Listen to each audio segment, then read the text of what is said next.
Chapter 298. Tian-Si didn't understand what Luo Nan said at all.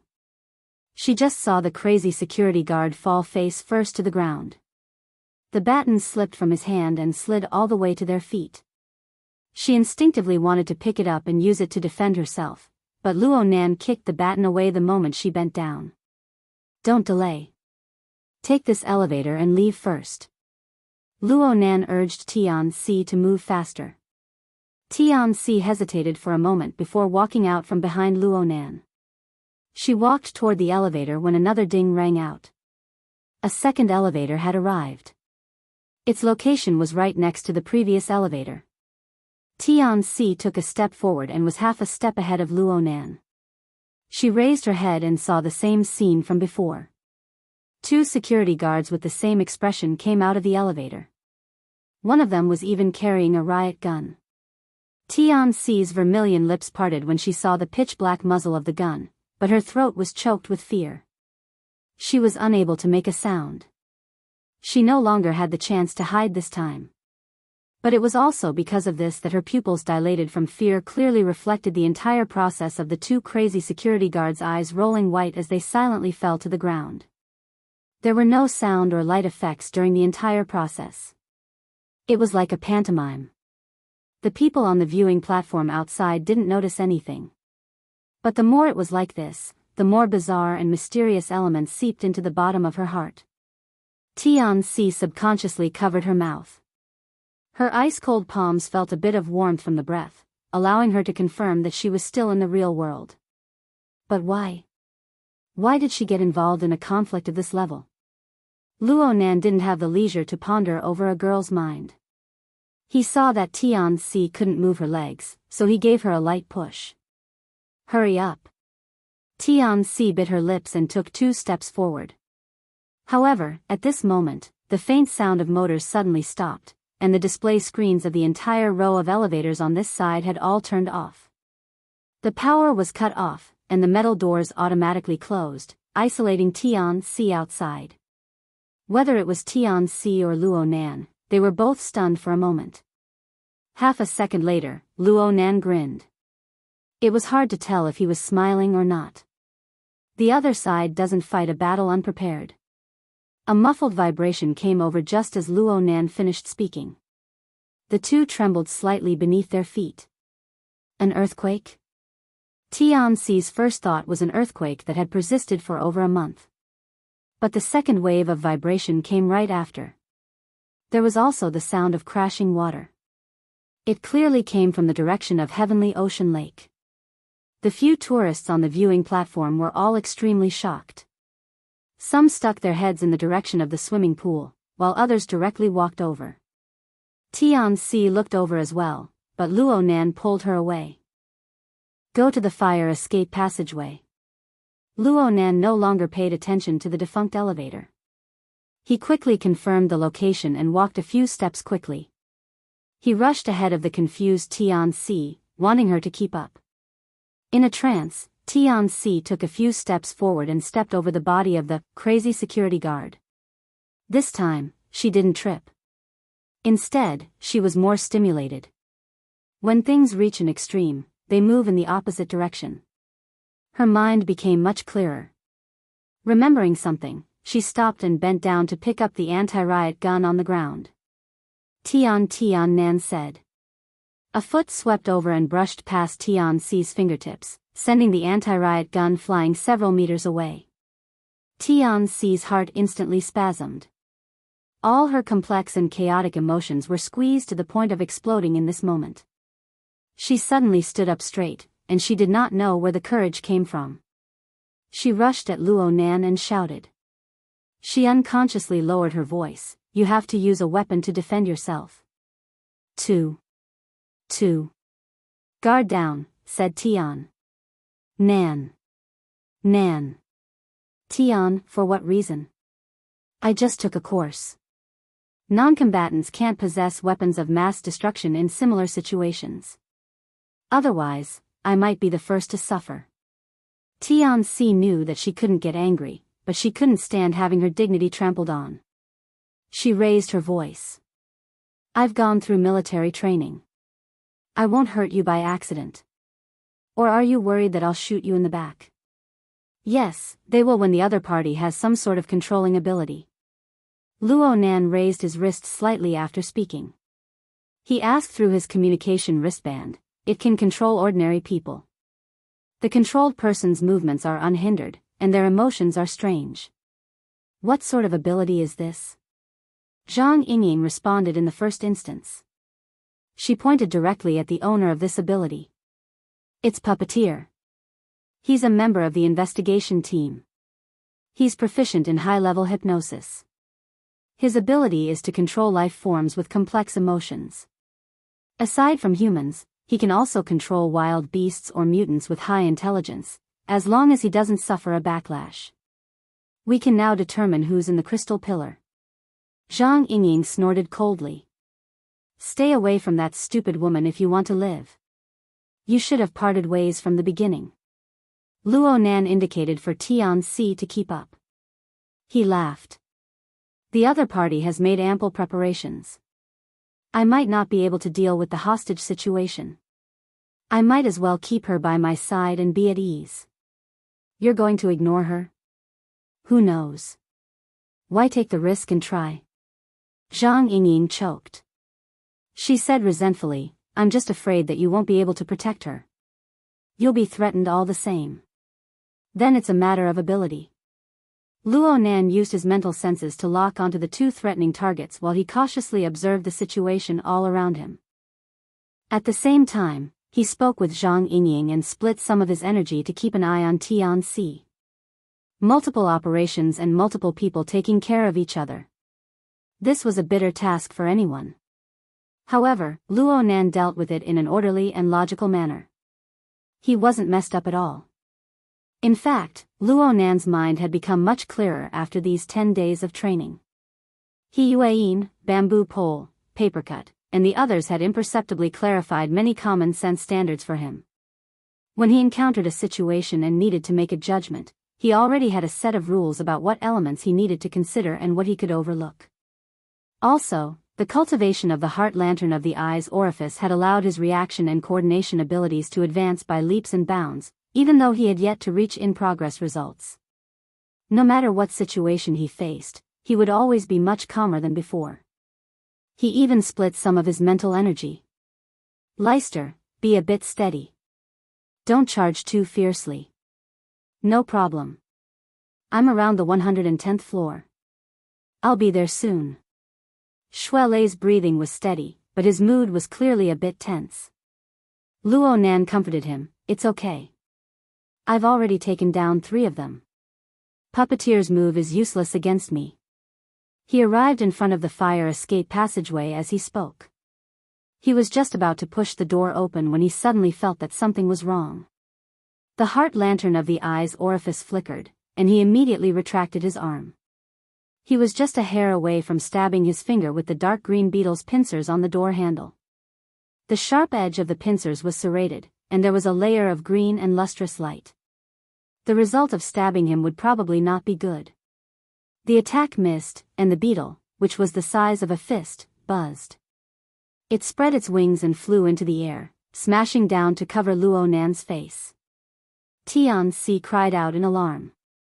Luo Nan's other hand grabbed the loose-leaf notebook, and he swung it like a fly swatter.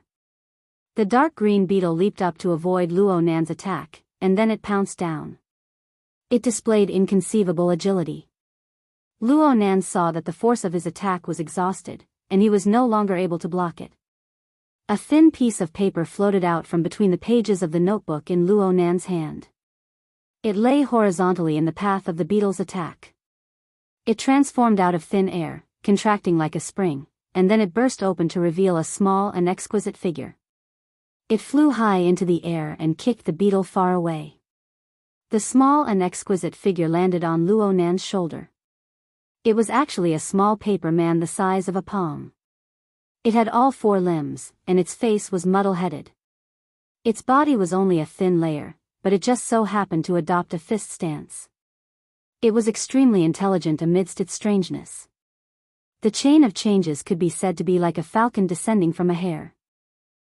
Tianxi's cry of alarm had only just begun. things were far from over. Not only did the beetle that was sent flying waver a few times, but it pounced over again. 7 or 8 beetles flew out from the crack in the door of the fire escape passageway. It was as if they were carved from the same mold. They buzzed with the sound of flapping wings, and they pounced over in unison. They were a dense mass of darkness, and it made one's scalp go numb. Luo Nan's figure hastily retreated, and he even pulled Tian-Si along with him. The small paper man on his shoulder soared into the air even earlier. It was like a valiant boxing master. It faced the enemy head-on without the slightest fear. It punched and kicked, and each strike was heavy. It sent 3 flying in a row, stopping the momentum of the beetle's attack. But no matter how valiant and tenacious the small paper man was, it was still outnumbered when faced with the beetle swarm. Its figure was not inferior to the beetle swarm, and it didn't possess the ability to fly. It had no choice but to borrow strength from the beetles. It was greatly restricted, and soon it was in dire straits. One of its arms was torn off, and it floated to the ground. Fortunately, the beetle's reactions were not sharp or astute. They were confused by the small paper man's aura, and they all fell to the ground. They gathered in a circle, and because they were small targets, they hindered each other, giving the small paper man time to struggle. Luo Nan retreated all the way, but his gaze never left the small battlefield. He asked, "Is controlling beetles a skill of puppeteer?" Zhang Yingying didn't answer immediately. "Hello?" A sharp beep rang out. It was Zhang Yingying smacking down with her palm. The car horn blared. She was rushing over, but Luo Nan's words woke her up. She couldn't control herself and said angrily, "It's Black Beetle." That idiot. His heart is even smaller than a beetle's. Black Beetle? Luo Nan remembered this fellow. It seemed that Black Beetle was one of Zhang Yingying, Bamboo Pole, and the others who played the game together. During the operation to encircle the human-faced arachnid at the Limestone Water Village pub, Black Beetle had swung his hands and left because he was dissatisfied with Yuan's blunt and outspoken style. Later, Black Beetle vented his anger on Luo Nan because of the matter of the operation score. He directly made a phone call to threaten Luo Nan. Luo Nan really didn't know how Zhang Yingying and the others were able to play with such a character. Right now, Black Beetle had already made his move, and he was going against Luo Nan. His position was very clear. Zhang Yingying went silent for a few seconds after she spoke. Her voice was a bit low. She didn't mention personal matters. She just said, "Don't treat him as a wizard. Pay attention to his close-range attacks. His speed definitely isn't fast, but his transformations are strange. His explosive power is strong, and many of his techniques are dipped in poison." Luo Nan's gaze cut across the mass of beetles. "That's really bad." "Oh right. Is he an activation class?" "What?" Zhang Yingying didn't react for a time. "Soul strength activation. It's the type that Papercut excels at. Aren't they divided into the control style and the activation style? I think this move of his is quite similar." Zhang Yingying didn't understand what he meant. She could only say, "It's the activation class. But I'm telling you to be careful of his close-range attacks. That's what counters you the most." "I know." Chapter 299. Luo Nan's response really didn't meet Zhang Yingying's expectations. She slapped the steering wheel again. "What the hell are you playing it down for? Haven't you been attending classes all this time? You don't even understand the most basic analysis of victory and defeat. What the hell are you playing for? What in the world did the secretary teach you?" "I've learned a few things. The most basic principle is to analyze the advantages and disadvantages of the enemy and myself. We should play to our strengths and avoid our weaknesses. We should seize the enemy's weakness and attack them to death. Also, you need to have absolute confidence in your own advantages. You absolutely can't lose momentum. That bastard crag burst must have fed you some kind of bewitching soup." "Amazing." Luo Nan expressed his admiration very sincerely, but it angered Zhang Yingying to the point where she fell backwards. She really wanted to grab this kid by the ear and lecture him, but this really wasn't the time to talk nonsense. She could only grit her teeth, endure her temper, and speak layer by layer. Let me tell you. Your advantages are all long range, and most of them are on the mental plane. Right now, Black Beetle and the others know everything about you, and their strength is far above yours. Most of your foresight abilities like mental senses have been crippled. You still have a mental attack technique, right? It looks pretty good, but if the opponent is on guard, it's not hard to specially prepare a layer of countermeasures. They've already reached this step. Why would they be afraid of putting in more effort? Luo Nan listened earnestly to Zhang Yingying's analysis, but he declined to comment. In the end, he just hung his head slightly, closed his eyes, and breathed out, adjusting his state. When he opened his eyes again, he gave a simple answer. I'll do my best not to meet them face to face. You. Level 125. Xue Lei took the initiative to interrupt. He also reminded the two that it was better to act than talk. If they continued to toss and turn, Black Beetle would really come charging over. Got it. Luo Nan responded. From beginning to end, whether it was Xue Lei or the two dangerous targets, they were all within the range of his senses. He had a grasp of their respective rhythms of action. He even estimated the specific data. Puppeteer is still leading the Devil Ray to crash into the wall. Black Beetle just exited the elevator. The straight line distance is 55 meters, and he's advancing at a uniform speed. There's no better route. Move forward. The first part was an instruction to Zhang Yingying, and the last 3 words were an order to Tianxi, indicating that this senior sister should rush into the fire escape, and he even gave her a push. But, insects. Facing more than 10 ugly beetles piled up together, Tianxi's hair stood on end. She was already very strong-willed to keep her legs from weakening. Easier to deal with than humans. Though Luo Nan said this, he still shook his notebook. The pages split apart and another small paper man jumped out.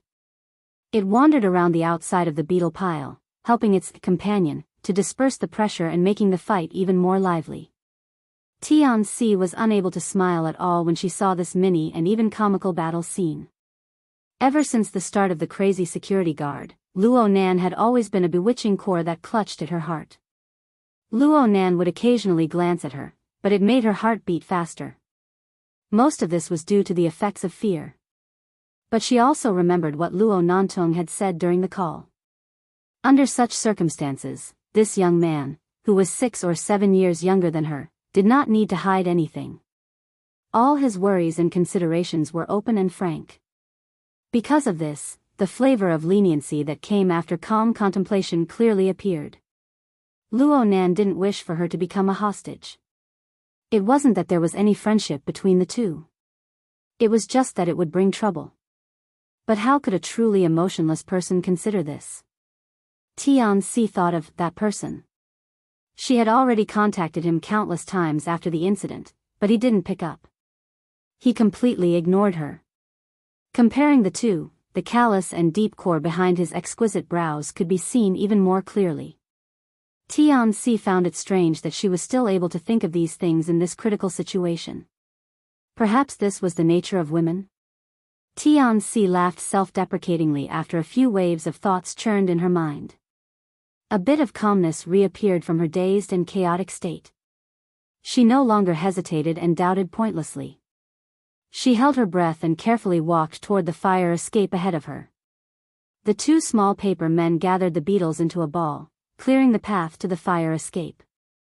Luo Nan and Tianxi took a few steps forward. There was a bit of commotion as they passed the beetle swarm. Tianxi instinctively shuddered, but Luo Nan promptly reminded her, "Don't worry about it." Tianxi looked at the wooden door of the fire escape, which was only 2 steps away. She simply closed her eyes and extended her arm forward. She increased the speed of her feet instead of slowing down. Her palm made contact with the door in the span of a breath. The beetles she had been worried about did not turn around to chase after her. There weren't even 1 or 2 extra beetles in the dusky stairwell. Behind her, Luo Nan pushed open the wooden door of the stairwell, but he didn't enter. He just said to Tian-Si, "Keep walking down. Don't worry about the elevator." "Aren't we going together?" Tian-Si didn't receive a response from Luo Nan at all. The 15 or 16-year-old youth in front of her had long since turned his face to stare at the situation on the viewing platform. His body leaned against the half-open door, his back slightly bent. He could react at any time. Tian-Si was a bit hesitant, but before she could speak, a muffled explosion that shook the heart came from the viewing platform. The muffled sound wave was mixed with cries of alarm and screams. A powerful pillar of water sprayed out from the center of Heavenly Ocean Lake. It rushed all the way to the dome above, sweeping away the gorgeous decorations hanging from it. What was even more shocking was the enormous shadow within the pillar of water. It seemed to make a flip while sticking to the dome before falling down heavily. The pool water violently surged out, washing away many of the surrounding furnishings. The tourists who had surrounded the pool to watch the show, driven by curiosity, were swaying left and right. Some even slid into the water, screaming over and over. The viewing platform was a complete mess. "You're quite strong. Why aren't you leaving yet?"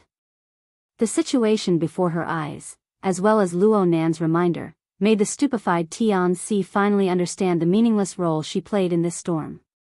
She gritted her teeth, turned around, and rushed down the stairs. Her heels clattered against the ground, and soon, she disappeared without a trace. Puppeteer's methods had caused the viewing platform to be in a state of chaos. Even the beetles in front of the fire escape were in an uproar. It was as if their intelligence had jumped 2 levels in an instant. Most of the beetles flew up, and most of the paper men, who were unable to levitate, were useless. The highly intelligent beetles broke away from the stupid situation and took advantage of the situation to confirm their target. A dozen or so pairs of compound eyes locked onto Luo Nan, who stood at the entrance to the fire escape. They made slight adjustments, and they swarmed over with a buzzing sound. The dense black mass had the style of a horror movie. Luo Nan didn't react in the first instance. His gaze didn't even fall on the bodies of the numerous beetles. Instead, it pierced through the middle and fell on a certain person on the viewing platform. The viewing platform was in a state of chaos due to the magnificent power of the Devil Ray. A crowd of tourists clutched their heads, and some fled. There were a few unlucky people who were still struggling in the water. Only the person Luo Nan's gaze was pointing at was dressed in black clothes with the demeanor of an investigator. He wore a gaudy necktie, and he had one hand in his pocket. He walked over unhurriedly. He was on a completely different line from the others. Though his pace was calm, his speed was actually extremely fast. It was as if he possessed the length contraction technique. This manifested his outstanding body control and coordination. This was the black beetle. Right now, the distance between the two didn't exceed 40 meters. A well-trained ability user could easily discern the target at this distance. Black Beetle rushed at Luo Nan and laughed. 5 colored stripes were engraved on his black teeth, sending a treacherous and sinister power through the air. The speed of the pouncing beetle swarm actually increased by several times. Luo Nan's eyes were half closed. The impending dangerous situation seemed to be covered by a layer of mist. It was not all that clear. But the heart lantern flickered within his brain, reflecting the flying and crawling trajectories of every beetle, and it made predictions. The trajectories crisscrossed and extended, and a layer of incorporeal spider web was laid out. Luo Nan resided in the center of the spider web. The movements of any beetle would be reflected in his mind, and the beetle would crawl on the spider web. The beetle would slow down when it collided with the spider web. It wasn't that the speed of the beetle itself was reduced. Instead, Luo Nan's judgment and consciousness, which was brimming with foresight, caused the level of movement of the beetle to drop by a level. This was a newly learned skill. It was an application of the heart lantern of the eye's orifice. At the same time, the mental senses that had fused with his instincts displayed their effects. It was just as Luo Nan had deduced. These fluttering beetles were no different from the small paper men on the ground in a practical sense. They were just mediums for the activation of soul strength. They were carriers of the operational structure of core energy and information. Luo Nan's mental senses illuminated the special configurations of the bodies of each beetle, and they were all reflected one by one. Even though there was a certain difference from the prismatic structure that he had come into contact with the most, Papercut's course had touched upon several basic transformation modes. Therefore, the changes in the core structure of the beetles, including their corresponding rhythms, entered the scope of Luo Nan's clairvoyance. Not a single strand of it was reflected into his mind. Just like that, his mental senses and the illumination of the heart lantern fused together. The spider web, which originally only involved the movement of objects, suddenly merged with many more layers. It was densely packed, layer upon layer of obstacles. The flying and pouncing beetles immediately slowed down by a level. In the domain of reaction, a beat slower was the difference of an entire world. All sorts of changes were synchronized with the control center of Luo Nan's body. Luo Nan responded according to the level of danger.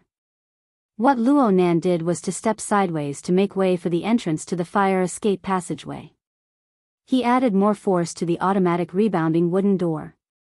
This was a simple set of actions, but the most rare thing about them was that they were clearly layered.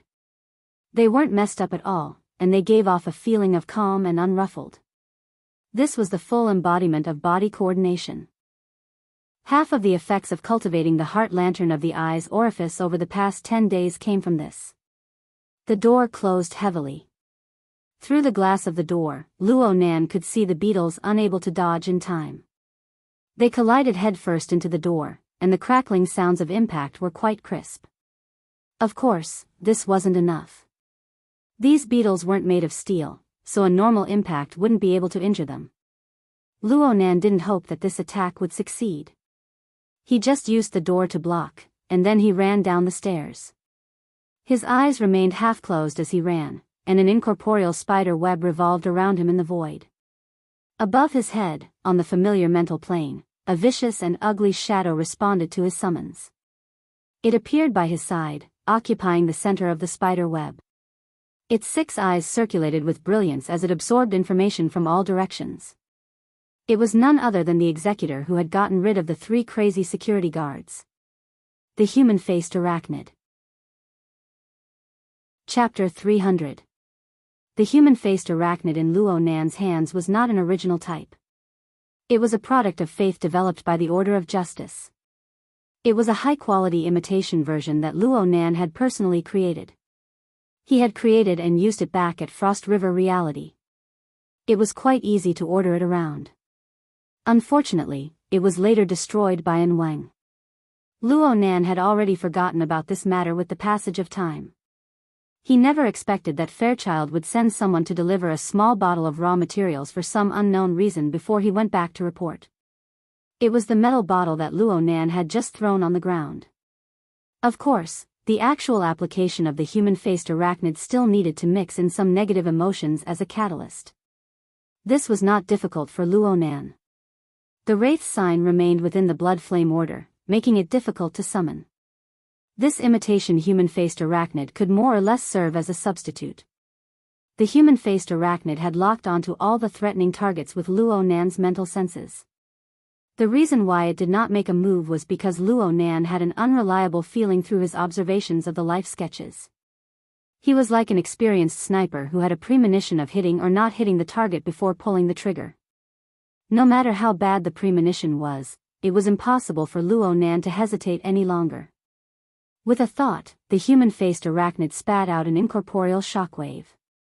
The shockwave passed through the insects that lacked the light of intelligence. It penetrated through all the barriers of the human body and bombarded the soul body of Black Beetle, who was closing in endlessly. A visible tremor appeared on Black Beetle's body as soon as the attack hit. His advancing figure turned slightly sluggish, but that was all. He was just stunned for a moment. His head tilted slightly, and his gaze behind his sunglasses seemed to be able to penetrate the structure of the building to land on Luo Nan. All right, Zhang Yingying's jinx had come true. His long-range attack really did not have any effect. Speaking of which, this was not a rare thing. Luo Nan had seen many problems with the siege hammer being ineffective. The human-faced arachnid had wreaked havoc in Xia City for nearly a month. Everyone gradually became aware of the methods it specialized in. Every power revolved around its existence, and the order of justice was able to create a faith product. How could they not allow others to create similar mental defenses? Luo Nan was just stunned. He did not feel depressed or flustered. He had already reached the 141st floor. He hesitated for a moment in the stairwell before walking out of the fire escape passageway. There was no one else on this floor. Inside the building, 99% of the lighting in the public area revolved around the crystal pillar, emitting a dreamy blue light. Luo Nan's gaze swept over as well. The waves had yet to calm down, but the magnitude of the tremors was decreasing. The devil ray's silhouette was nowhere to be seen. Thoughts spun in his mind, but his feet did not stop. He walked straight along the edge of the crystal pillar and quickly walked toward the elevator in the central area. This series of actions was very exhausting, and his breathing was slightly ragged. Just as he reached the middle section of the crystal pillar, 2 loud thumps came from the stairwell behind him. The doors above and below opened one after another in just 2 seconds. Black Beetle, dressed in formal attire, walked out with large strides and let out a sharp whistle that carried a hint of mockery. Luo Nan turned around just in time to officially meet this person face to face. Black Beetle's appearance didn't bring Luo Nan any more pleasant surprises. Luo Nan had long since memorized the details of this person's face clearly through his mental senses. If there was anything different about Ruo Chang, it would probably be the group of beetles flying around him and the 2 paper dolls in his hands. Clearly, it would be very difficult for the 2 paper dolls to be of any use against an ability user like Black Beetle. Black Beetle's feet did not stop. The muscles on his half-covered face trembled, and his lips split open to reveal the pattern of black teeth. Luo Nan was stunned for a moment before he understood that this was Black Beetle's smile. "Kid, this is our first meeting. I made an appointment with you.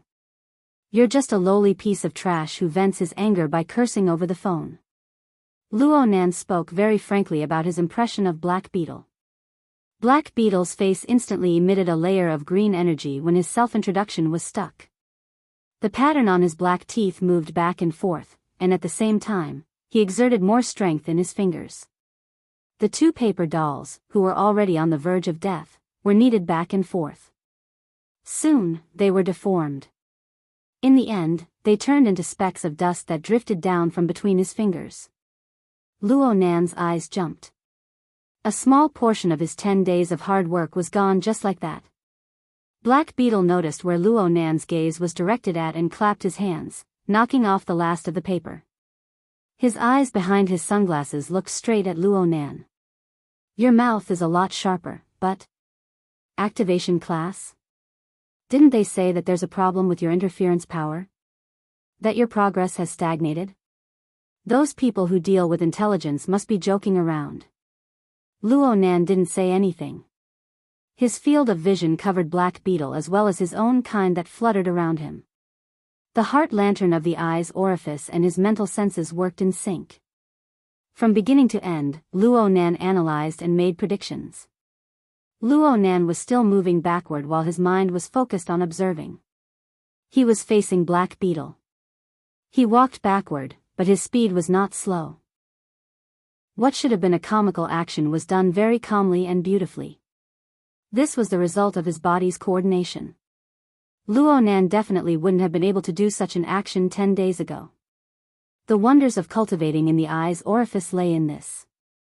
It wasn't simply training the eyes. It was a kind of cultivation that encompassed the entire body. According to Gym Master Xiao, this was the beginning of a lifetime of cultivation. It played the role of summarizing the essentials.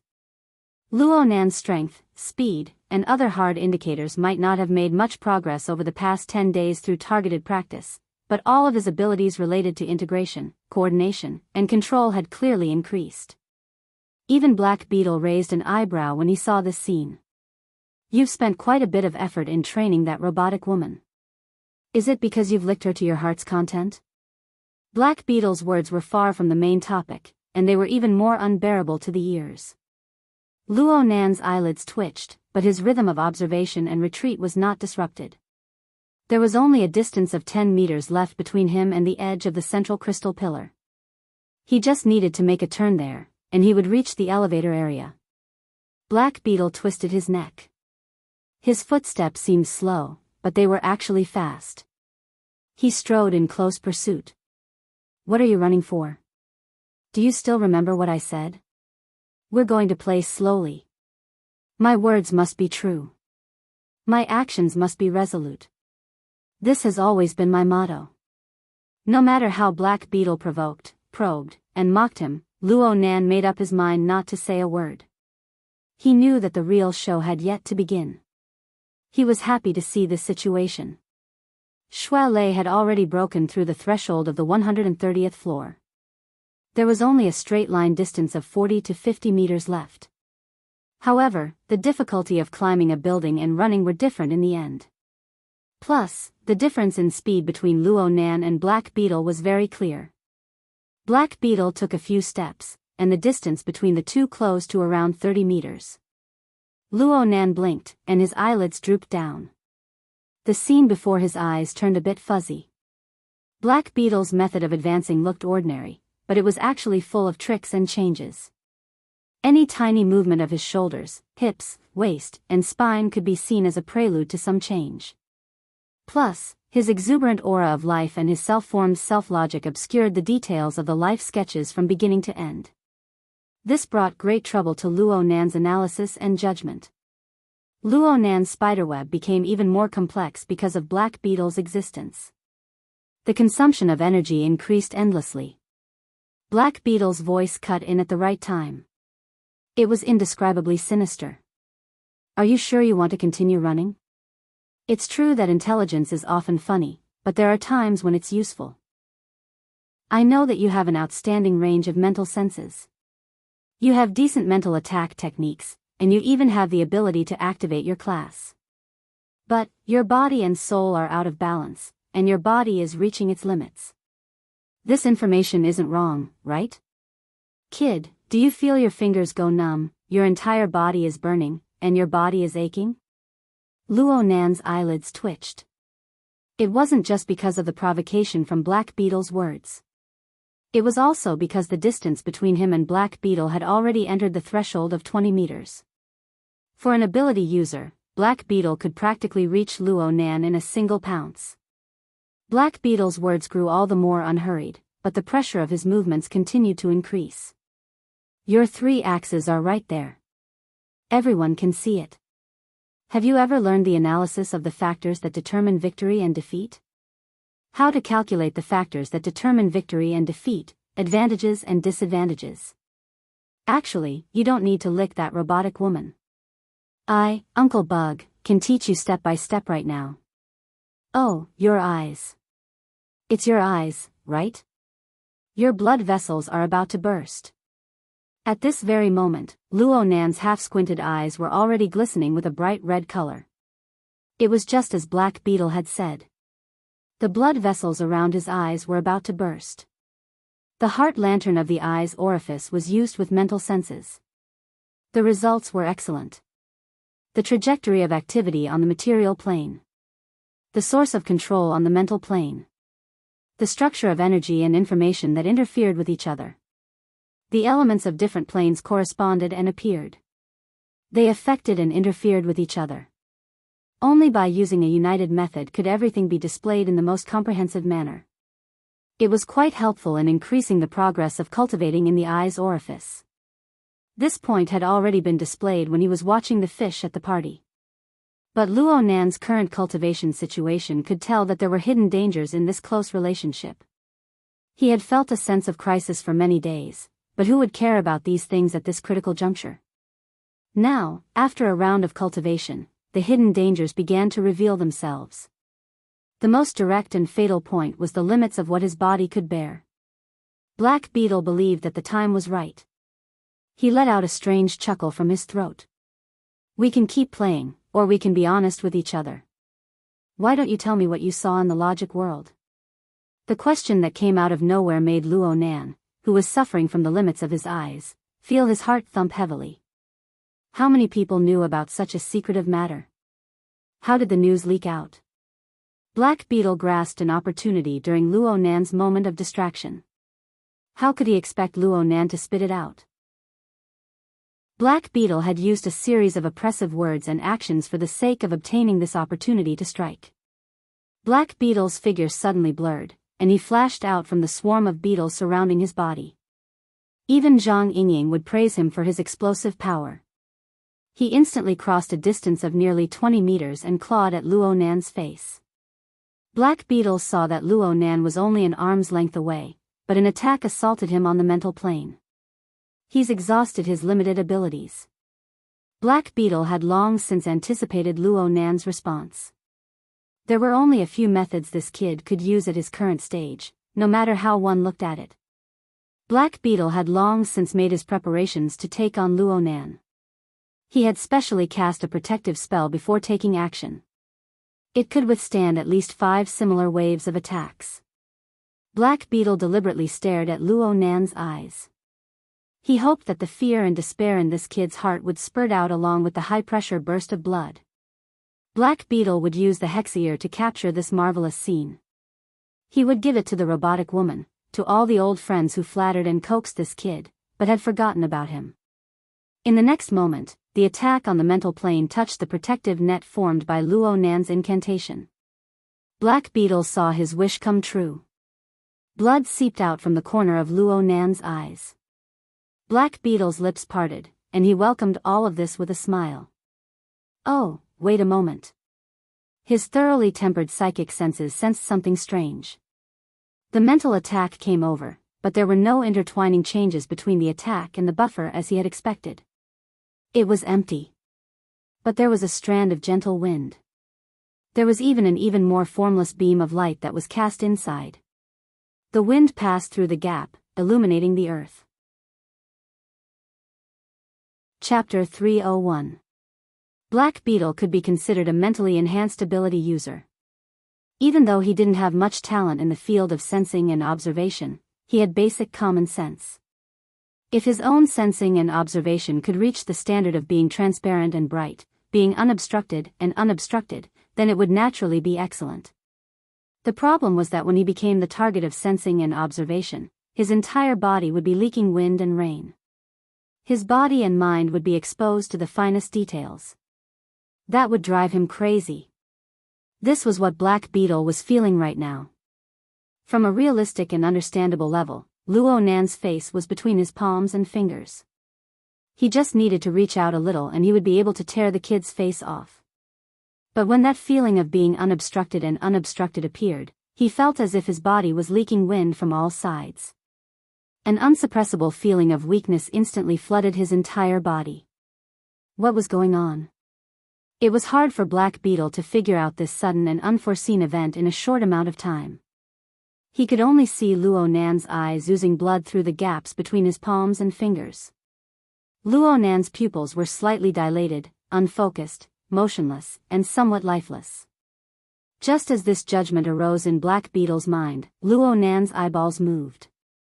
The scattered rays of light faintly converged, and there was a bit of weak light that connected with Black Beetle's line of sight. The glimmering light was like a needle. The penetrating force was like silk.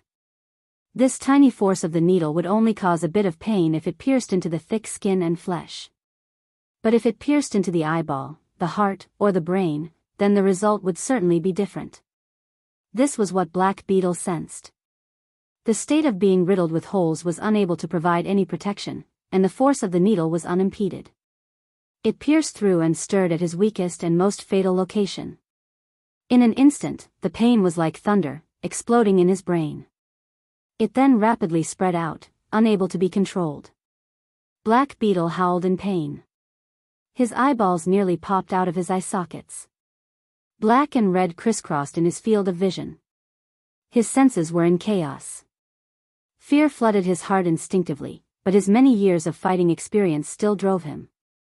He summoned his remaining courage and did his utmost to reach out with his hand. He intended to take down the mischievous kid in one fell swoop. He was only a fist's distance away. His fingernails, coated with poison, only grabbed air. Black Beetle's figure continued to charge forward after his attack missed.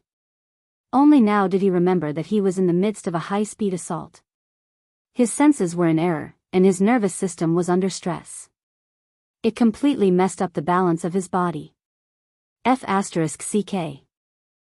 His fingers slid diagonally across the hard wall, and then his wrist bones hit the edge of the wall. Next, his head and body collided. Black Beetle's entire body was smashed into the wall of the elevator area. Under the impact of the intense pain, his body's reaction was completely ineffective. He had truly smashed into the wall without the slightest bit of cushioning. Then, he slid to the ground, the sunglasses covering his face broken. It was only then that the pain in his head showed signs of subsiding. However, the lingering pain in his fingertips, wrists, head, and torso continued. Compared to the previous wave, the degree of pain was nothing. However, the humiliation of slapping the wall and falling to the ground was like acid splashing into his chest and splashing all over his face. "I'll kill you."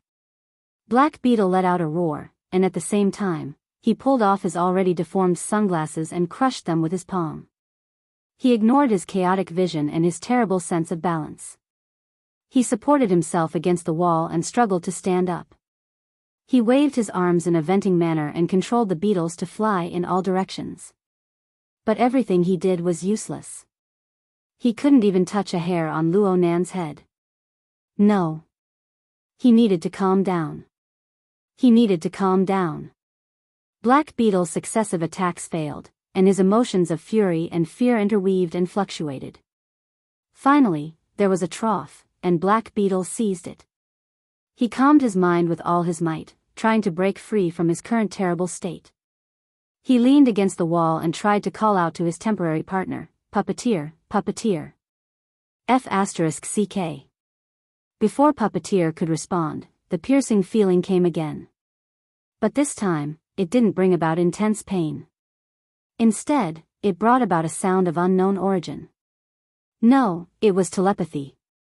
Black Beetle smashed his hand against the wall. His heart was filled with resentment, but it was also hard for him to escape from fear. Powerhouses with formidable soul strength and proficient in corresponding techniques could indeed transmit telepathic thoughts to others. But most of the time, it was done in a state of peace. In a true battle of life and death, both sides would be mentally tense and highly vigilant. This sort of one-sided telepathic infusion would certainly suffer powerful interference. It was practically impossible to guarantee the completeness and accuracy of the information. But now, the sound that rang in Black Beetle's mind, aside from the initial noise, grew clearer and clearer. Factor analysis. I've learned it before. Luo Nan's telepathic expression continued the topic they had been discussing before. It was the analysis of the factors of victory and defeat. Black Beetle had undoubtedly brought this up to ridicule Luo Nan and throw his mind into chaos. And now, Luo Nan had reversed the topic and stuffed it into Black Beetle's mind bit by bit. My analysis of the factors of victory and superiority is different from yours. Look. What I see, you can't see. What I know, you don't know. What I control, you can't compare. What I am at, you can't reach. In the end, I came to a conclusion. My advantage lies outside of your poor imagination. The rough and tidy sentences and information revealed the jerkiness of being pieced together at the last minute. But the poisonous and spicy ridicule followed Luo Nan's telepathic thoughts and seeped in layer by layer until it was branded into an imprint. Crack. Black Beetle crushed a molar from his teeth. In the next moment, his emotions sputtered out along with the crushed teeth and the glow of blood. F***ck your ancestors.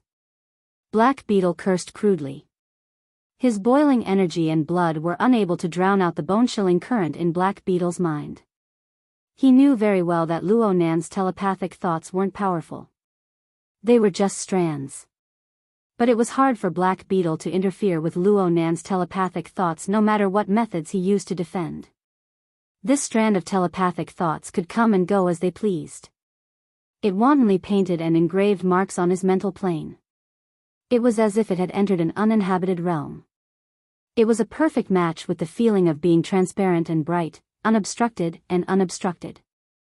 Black Beetle was unable to suppress his fear and shame. They were like two steel blades. One blade stabbed in, and the other pulled out. They took turns stabbing and chopping, shredding his dignity beyond recognition. If Luo Nan exerted just a bit more force, just a bit more, ding. The sound of the elevator's arrival rang out in his ear. Black Beetle's vision, which had gone haywire due to the intense pain, had recovered somewhat. He was in a trance, and an afterimage flashed past the corner of his eyes. Soon, the elevator door closed once more. Luo Nan didn't make a sound at this time. A series of changes in the details were like a foreshadowing thread. It was abruptly raised, causing Black Beetle's mind to tremble. A certain thought emerged in his mind. If that kid could really finish me off so easily, why would he fight to the point of having his eyes bleed? Why would he spout so much nonsense? Black Beetle didn't have the time to think about what would happen next. He staggered half a step and turned to look at the elevator. But all he saw was the high-speed elevator door closing, and the box had already gone down. Black Beetle's somewhat blurry vision looked all around. He could see the spacious elevator area. He could see the space of the building, but where was Luo Nan's shadow? Yes. Add a bit more force. There's a problem with that kid's interference ability. It's fine if it's a pure mental attack, but it's a method that directly penetrates and affects the structure of body and soul. Luo Nan shouldn't be able to exert any force at all. F***ck me. Black Beetle cursed loudly once more. He struck the elevator door heavily, but all he did was smash a dent in the metal baffle. The elevator's floor display had already begun to change. Black Beetle no longer hesitated. He shook his head forcefully, locking onto the fire escape passageway outside the corridor. He rushed over with a few steps, smashed open the door to the stairwell, and jumped down through the narrow gap in the stairs. At the same time, he contacted his companion once more. "You're a wire manipulator? If you're not dead, say something." Hiss. "That kid is too sneaky. I nearly choked to death in the water. I nearly lost the person in my hands." Puppeteer's curses finally came back. Snake Tongue's protective spell isn't worth a fart. This is his last resort. Black Beetle gritted his teeth and said, "He's out of strength. He's running away. He won't be able to hold on for long. Keep an eye on the elevator. Number 15. I'm keeping an eye." It stopped. Floor 133. Within the crystal pillar, the Devil Ray ran side by side with the high-speed elevator. Black Beetle wasn't bad either. He borrowed strength from his elbow a few times, and his body flipped over. He accurately stopped at the stairwell of the 133rd floor, then he smashed through the door and exited. A white-collar worker just so happened to be waiting in front of elevator number 15 in the elevator. He was the one who had interrupted the elevator's descent. This white-collar worker was startled by Black Beetle, who suddenly rushed out from the fire escape passageway. He turned his head, and Black Beetle rushed in front of him like a phantom. Black Beetle extended a hand to press down on the white-collar worker's head, fiercely smashing him against the metal door. The white-collar worker's head immediately bled, and he fainted. "Thanks for your help." Black Beetle spat out these words without any sincerity, and his mouth cracked open. His expression grew more and more malevolent, and the aura on his body nearly ignited. The necktie around his neck was like a living snake as it slithered out of the collar of his suit. A certain beetle pattern inexplicably squirmed and protruded on it. It turned into a real beetle and crawled along the necktie. All Black Beetle needed to do was wrap the necktie around Luo Nan and stuff the venomous bug down Luo Nan's throat. Who cared if Luo Nan lived or died? The elevator was controlled by an automatic program. It didn't care about the situation outside at all. The elevator door automatically opened after it reached its destination. Black Beetle's body leaned forward, and he was about to make his move. However, the elevator was completely empty. There wasn't a single shadow to be seen. No, there was still a paper man. This palm-sized work of art came from the same school as the other two that Black Beetle had crushed to pieces. It was also fearless and fearless. After pressing the elevator button, it stood upright on the wooden floor of the elevator, assuming a fist stance. Fuck you. The string of reason in Black Beetle's mind snapped just like that. He simply extended his palm. He ignored the pain in his palm and forcefully crushed the paper man to pieces. He didn't go down. He went back to the viewing platform. The devil ray rapidly floated up from the crystal pillar behind Black Beetle. Puppeteer gestured to Black Beetle through the protective glass, indicating for him to go up. This was an extremely normal action, but it was an absolute mockery from Black Beetle's perspective. He still hadn't truly figured out what was going on even now. He just knew that he had been played by Luo Nan once again. It was just like how Luo Nan had left an imprint on the mental plane with strands of telepathy. What I see, you can't see. What I know, you don't know. What I control, you can't compare. Where I am, you can't reach it.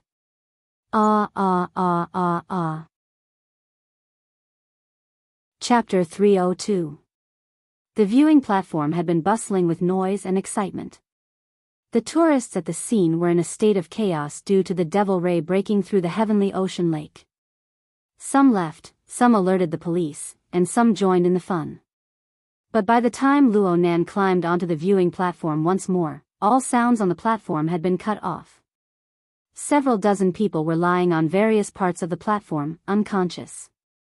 There was no need to doubt that Luo Nan himself was the one who did this. According to the knowledge he had recently learned, clearing the scene before a clash between ability users was a necessary job. A complex and ever-changing scene would cause extra trouble. Of course, there were people who would deliberately create a chaotic situation in order to gain benefits. But Luo Nan estimated that he might not be able to be ruthless in a critical moment. He might as well do things more straightforwardly. He did not forget that there was a puppeteer on the other side, a puppeteer who could control intelligent life forms from afar. If they were to fight again, any clear-headed personnel could create obstacles for him. Luo Nan considered himself to be a rookie when it came to fighting. He had to carry out the experience imparted to him by his seniors in a meticulous manner. However, a certain experienced senior had already been completely stunned by the series of movements he had made earlier. How did you do it? How did you do it? How did you do it? Zhang Yingying smacked the steering wheel in excitement. The sharp honking sound was deafening even to Luo Nan's ears. Zhang Yingying had a belly full of words to say during the confrontation between Luo Nan and Black Beetle. She wanted to curse at Black Beetle, but she also wanted to comfort and remind Luo Nan. But she knew very well that Luo Nan was facing an absolutely disadvantageous match. In this life and death juncture, any unforeseen event could lead to a calamity. She could only suppress her worry and force herself to shut her mouth. She even had to worry about Shuelei. She didn't want her good intentions to do bad things and disturb Luo Nan's fight against the enemy. This conflict was more torturous than when she was fighting against a powerful enemy. She could no longer hold it in when the overall situation was decided. She let her belly full of depression explode. Zhang Yingying's pleasant surprise also spurred on Shuelei, who was climbing the stairs with great difficulty. He took a few deep breaths and praised, "Nanster, beautifully done. Leave the rest to me. I'll be right there." Luo Nan strolled along the edge of the viewing platform and laughed, "There's plenty of time. Slow down a bit. Don't get beaten up before you can even stand firm." Phew, don't worry. No problem." Shuelei was worried that he would affect Luo Nan unfavorably just now. He rushed upwards with all his might, and he even had to hold his breath. Even though he had already obtained the talisman and connected the inside and the outside, he was still quite tired. Of course, Luo Nan was fine. That was stronger than anything else. It didn't take long for Shuelei to adjust his state of mind when he was relaxed. Hey, Luo, I'm asking you too." Although Zhang Yingying was complaining, her excitement did not diminish at all. She still blasted the car horn loudly. "Tell me, how did you make the bug so miserable? That guy is an egomaniac, yes, but he is definitely not a fool. Luo Nan was able to feel the pure joy from the bottom of Zhang Yingying's heart. Black Beetle could be considered an old acquaintance of hers, but Zhang Yingying stood firmly by his side at this moment. Her position was clear and unwavering. Luo Nan enjoyed this sense of recognition. He thought for a moment and replied seriously, "Correct your mentality, use your advantage, and kill them with one strike. Unfortunately, there's still a problem with my interference ability. I can only buy some time. Kill them with one strike." Crag Burst must have taught you this, right? Yes, Luo Nan admitted. It was strange to say that the classes he took these past few days, whether it was Yuan, bamboo pole, or papercut, all leaned towards the level of knowledge and technique. They rarely touched upon strategies to deal with the enemy. Crag Burst's teaching plan was delayed due to the problem with Luo Nan's interference ability. Crag Burst had a belly full of energy. He contacted Luo Nan a few times, but every long conversation revolved around actual combat. He imparted some practical experience to Luo Nan. Crag Burst told Luo Nan that one's mentality was the most important when dealing with an enemy. It didn't matter if one was calm or hot-blooded. One must find the most suitable mentality for oneself. It might not be the most effective or the most thorough, but it was definitely the most stable. It could withstand even more variables. In short, this was an unshakable conviction. It could only be established upon the greatest, the most irreplaceable advantage. To put it in extreme terms, a person who possessed this mentality would think like this: enemies can defeat me, but they will never be able to defeat what I am good at. Luo Nan used this principle to first confirm his own domain of advantage. Hey. You really are stupid and bold. Crag Burst and you aren't the same type, okay? Zhang Yingying had a deep understanding of Crag Burst's temperament. The more Crag Burst thought so, the more she found it hard to believe. Luo Nan, you're a mage. Can your small body handle playing with a warrior's conviction as my life? Also, your advantages? Mental senses, attacks, and so on. Are they useful? Why must it be these things? Luo Nan felt a bit helpless.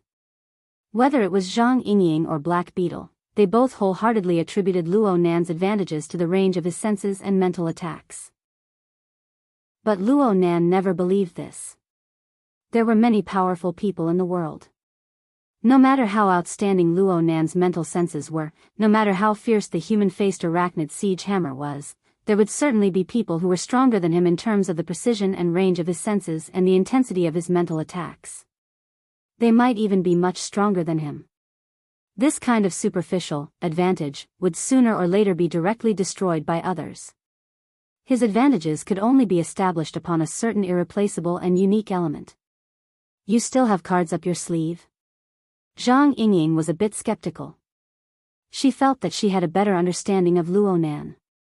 She really couldn't imagine what kind of cards Luo Nan could play in a short amount of time to play with Black Beetle until he wanted to die. I heard that you're learning under teacher Shuelei.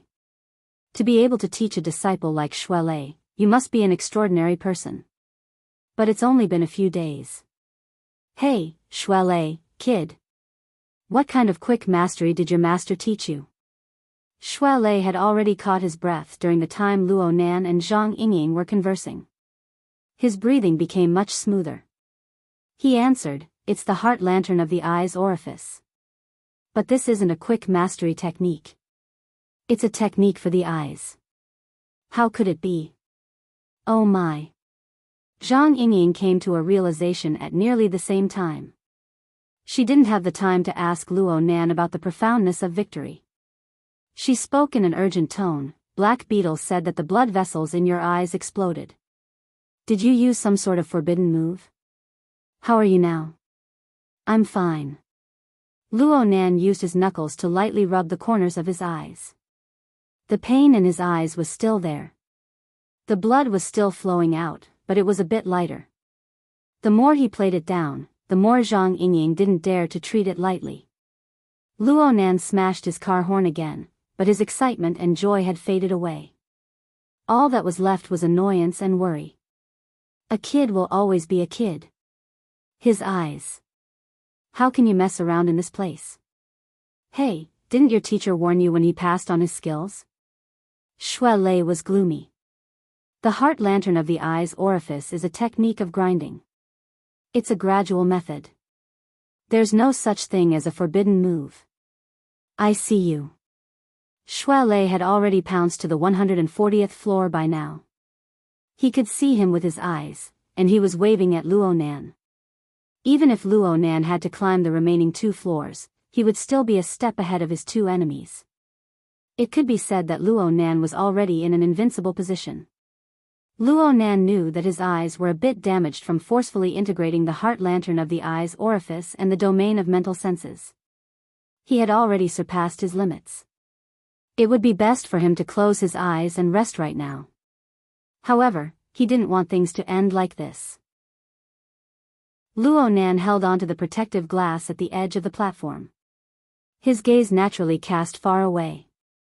The sky grew darker and darker. Cloud City Water Village was the main part of the large living area. There was also the area of Acumen College that was even further away.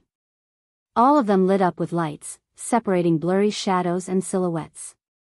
This scene was somewhat similar to the Star River scene formed from Luo Nan's mental senses. It was just that the blurry and turbid areas of the Star River scene were mostly interference formed by the power of ability users. The ones before Luo Nan's eyes were just pure light that couldn't reach them. Before today, Luo Nan had tried many times to disperse the turbid clouds and dark mist in the Star River scene. He had grasped the various details of the life sketches with greater precision, but he had never been able to achieve it. But just now, Luo Nan had successfully sent a beam of light into the deepest parts of Black Beetle's body and soul structure when he faced Black Beetle.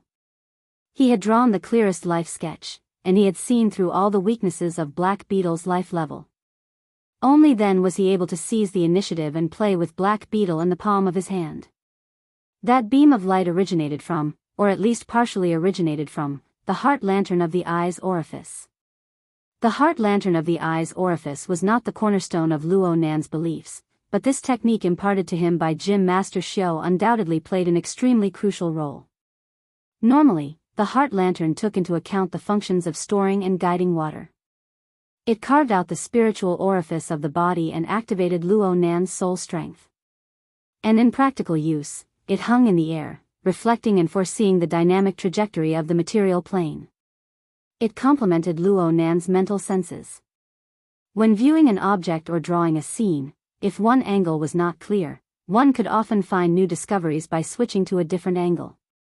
By comparing the two, one could see even more. It was impossible for an independent mental senses and a pure heart lantern of the eye's orifice to achieve the miraculous effect of wind passing through gaps and light illuminating the earth. But when the two were combined, Luo Nan used his mental senses to form a Star River scene, and he used the heart lantern of the eye's orifice to sweep away the turbid clouds and dark mist. The mental and material planes coupled information, intersecting and positioning, formed a wisp of gentle wind and a beam of light. It saw through the truth hidden beneath the thick and chaotic surface. Yes, coupling.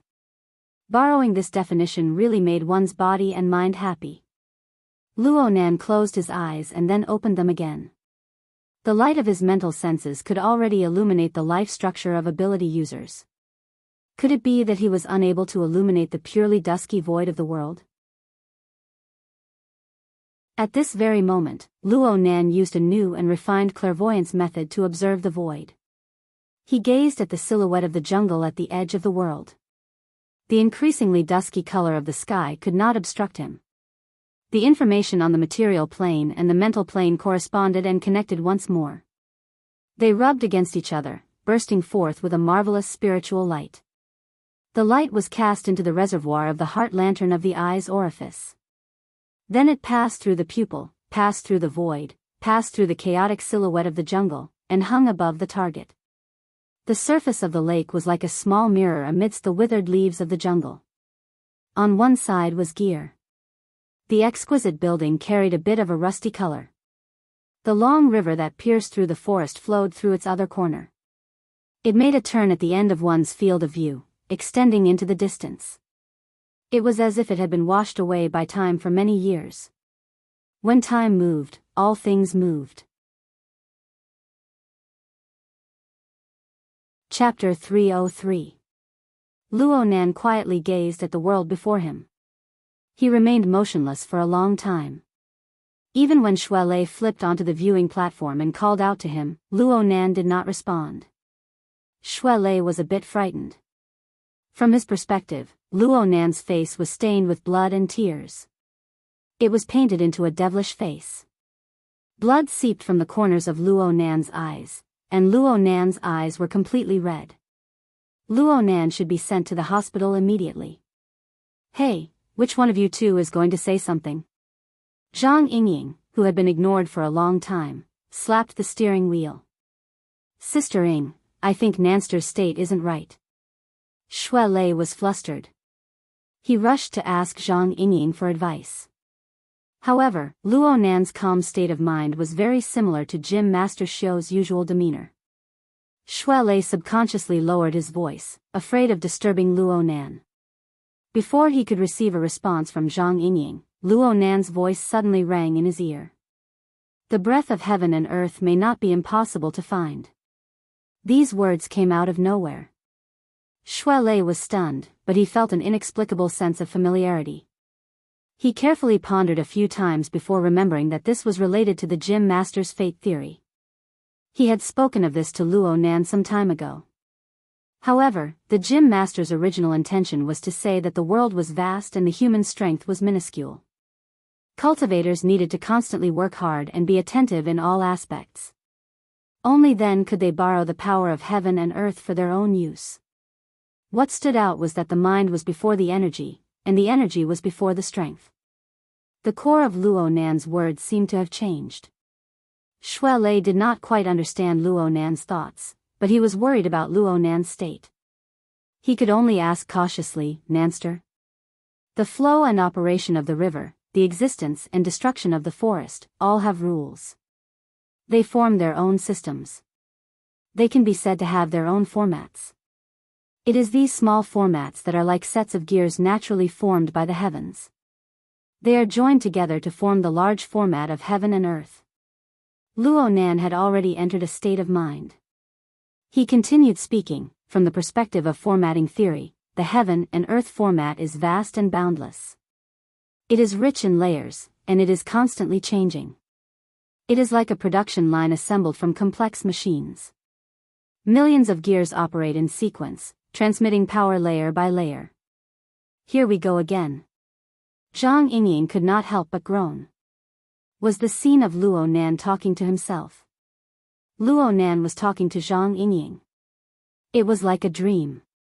She never expected that Luo Nan would purposely oppose Zhang Yingying. While Zhang Yingying was grumbling on the other side, Luo Nan suddenly came out from his extreme self-centered state. He sought interaction and posed a question to the two. The heaven and earth format's production line won't stop working. Under such circumstances, to insert a self-made gear into the production line and make it seamless, how do I do it? The answer is coupling. Luo Nan was like a child striving to show off. He impatiently announced the answer. A smile blossomed on his bloody, tear-stained face. It was extraordinarily bright and splendid. Shui Lei was stupefied once more. He didn't quite understand Luo Nan's words, but he had never seen Luo Nan have such a bright and clear appearance ever since they became acquainted. Indeed, Luo Nan was extremely delighted. The deeper his observations of gear went, the more he fell head over heels for the mysteries within. This gear building was embedded within the heaven and earth format. Rumbling production lines were added to the mix. They were precise and orderly, seamless, and there wasn't the slightest hint of artificiality. It was as if this was the natural quality of the world. If Luo Nan hadn't grasped the rhythm of heaven and earth breathing, how could this have happened? From this, Luo Nan was able to confirm an earlier guess. His mother's coupling design was closely related to formatting theory. It was like a kind of applied explanation. It demonstrated to the world how to apply formatting theory to the plane of reality. And this tangible achievement belonged to his mother. Formatting theory? Gear? Shui Lei finally found the key words in Luo Nan's words. He tried to follow the direction of Luo Nan's gaze. Under the dusky sky, Shuelei gazed into the distance with his eyesight. He was able to make out the rough outline of the distant forest and the landmark building, but that was it. Nanster, you can see gear from here? Shuelei was skeptical of Luo Nan's eyesight, but he was more worried. The burden of exhausting his eyesight was far too heavy in Luo Nan's current state. I can see it. It's so beautiful. Luo Nan's voice was fleeting, just like the marvelous scene before his eyes. It was impossible to touch upon the hidden mysteries of gear with the naked eye or mental sensing clairvoyance. Only the two modes of vision and mental sensing could realize information coupling and cross-positioning. Only then could one touch upon the truth behind the surface. One could look at the incorporeal law and order, silently transforming and nurturing in the void of heaven and earth. Luo Nan greedily watched all of this. He couldn't see enough no matter what. Shuelei stomped his feet anxiously to the side. He was unable to understand the world within Luo Nan's eyes, but he was still able to grasp a thing or two about the energy emanating from Luo Nan's body. From what he understood, the energy of Luo Nan's eye's orifice was far too vigorous. It was like a wildly growing plant. It was a seedling before, but it had become a towering tree in the blink of an eye. Where did this terrifying driving force come from? Was there enough momentum? Could the structural strength of the skeleton-shaped orifice hold up? A single mishap and he would be crippled. Oh right. Find the gym master. The first person Shuelei thought of when his life was at stake was still the gym master. But right when he planned to exit the three-way communications and make a call to find the gym master, Luo Nan suddenly took a deep breath. His arm was pressed against the glass of the protective fence. His head was facing down, and his eyelids drooped. He took the initiative to stop his incomprehensible gaze into the distance. He appeared extremely tired. Shuelei rushed over. Nanster, are you okay? Why don't we take a break first? Luo Nan didn't open his eyes.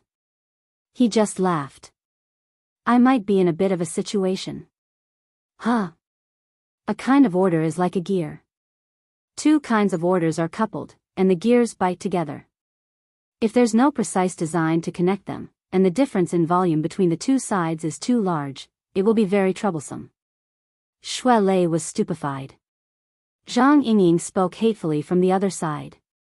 Don't worry about him. He's incurable.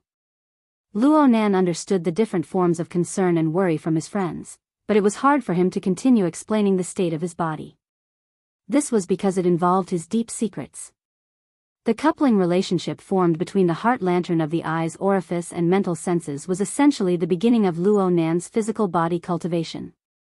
It was already in contact with the sizable formatting theory system. They could couple, but friction and collisions were unavoidable. 10 days of cultivation and 60 electric shocks to the heart lantern had clearly revealed the dangerous factors involved. Moreover, the situation had changed once again, and the trend was not good. It was like the thunderclouds high in the sky. Charged particles interweaved. Something was bound to happen.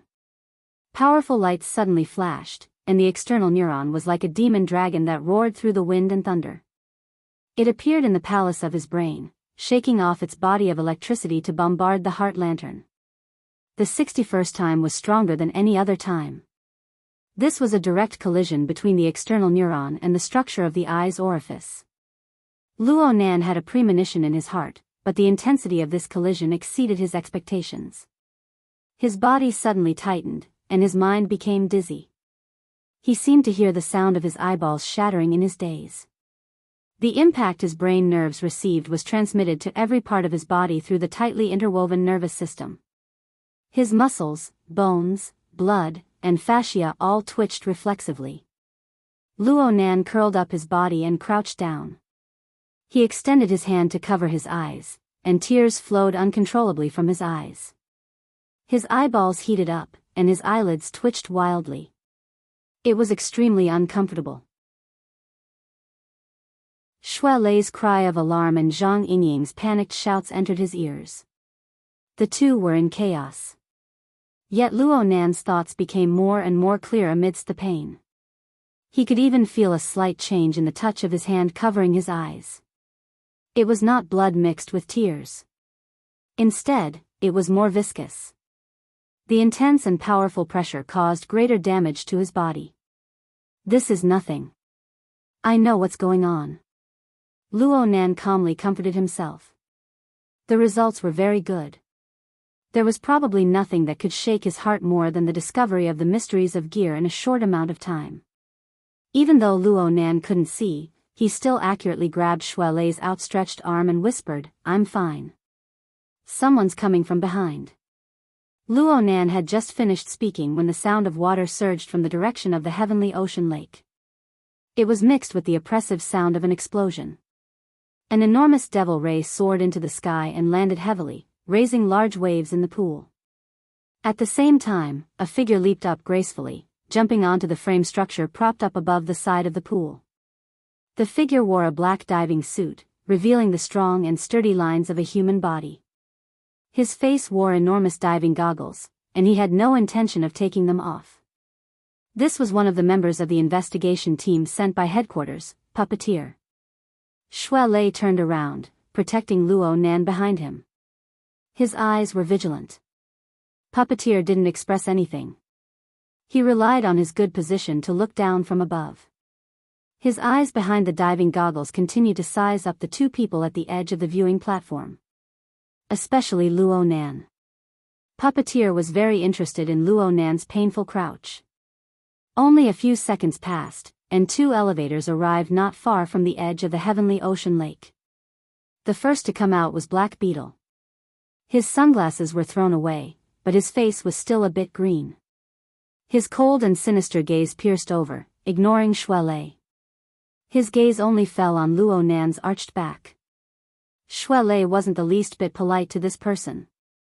He glared fiercely at Luo Nan, but he was still a bit nervous in his heart. Luo Nan's condition was terrible to the extreme. Not only did Black Beetle have to split his attention to protect Luo Nan, but he also had to defend against two attacks at the same time. Oh right, there was still the other elevator. Could it be the enemy's backup? The metal door of the other elevator opened just as Luo Nan was having a headache. Shui Lei was stupefied for a moment. It took him great effort to correct the direction of his perception, and he matched the identity of the person. Senior Sister Tian? The person who walked out of the elevator was none other than Tian Si. This dainty and beautiful senior sister had a deathly pale complexion. Her steps were stiff, and her upper body was in a strange posture. She crossed her hands and clutched her neck. Her strength was quite heavy, and her fingers had already sunk deep into her delicate skin. The enormous pressure caused her mouth to slightly open, and her vermilion lips to tremble. This scene was bizarre and absurd. Due to the existence of self-protection mechanisms, it was impossible for normal people to use this sort of method to strangle themselves to death. However, this was not necessarily the case in a situation where one was under the control of extraordinary power. Shui Lei gnashed his teeth as he watched. You bunch of people. You guys are members of the society. No one paid attention to him. Puppeteer spoke from above the pool, but he was pointing at Tian Si. His tone was gentle and without any distinguishing features. It was as if he was chatting normally. We've met again after a short separation, beautiful. Do you want to say something? Tian Si's lips trembled. Shui Lei's eyes and ears were sharp, but he could still hear her teeth chattering. She could be considered strong if she didn't have a mental breakdown after such a bizarre and savage method fell on her body. With great difficulty, Tian Si managed to squeeze out a few trembling words from her throat. I've been taking the stairs all this time. Everyone on the viewing platform was stupefied. Only Luo Nan, who had fallen to one knee amidst the pain, laughed in spite of himself, though his laughter was a bit shaky. He didn't turn his head. He just raised an arm. Chapter 304. Luo Nan quietly gazed at the world before him. He remained motionless for a long time. Even when Shui Lei flipped onto the viewing platform and called out to him, Luo Nan did not respond. Shuelei was a bit frightened. From his perspective, Luo Nan's face was stained with blood and tears. It was painted into a devilish face. Blood seeped from the corners of Luo Nan's eyes, and Luo Nan's eyes were completely red. Luo Nan should be sent to the hospital immediately. Hey, which one of you two is going to say something? Zhang Yingying, who had been ignored for a long time, slapped the steering wheel. Sister Ying, I think Nanster's state isn't right. Shuelei was flustered. He rushed to ask Zhang Yingying for advice. However, Luo Nan's calm state of mind was very similar to Gym Master Xiu's usual demeanor. Shuelei subconsciously lowered his voice, afraid of disturbing Luo Nan. Before he could receive a response from Zhang Yingying, Luo Nan's voice suddenly rang in his ear. The breath of heaven and earth may not be impossible to find. These words came out of nowhere. Shuelei was stunned, but he felt an inexplicable sense of familiarity. He carefully pondered a few times before remembering that this was related to the Gym Master's fate theory. He had spoken of this to Luo Nan some time ago. However, the Gym Master's original intention was to say that the world was vast and the human strength was minuscule. Cultivators needed to constantly work hard and be attentive in all aspects. Only then could they borrow the power of heaven and earth for their own use. What stood out was that the mind was before the energy, and the energy was before the strength. The core of Luo Nan's words seemed to have changed. Shuelei did not quite understand Luo Nan's thoughts, but he was worried about Luo Nan's state. He could only ask cautiously, Nanster? The flow and operation of the river, the existence and destruction of the forest, all have rules. They form their own systems. They can be said to have their own formats. It is these small formats that are like sets of gears naturally formed by the heavens. They are joined together to form the large format of heaven and earth. Luo Nan had already entered the state of mind. He continued speaking, from the perspective of formatting theory, the heaven and earth format is vast and boundless. It is rich in layers and changes. It is like a production line assembled from complex machines.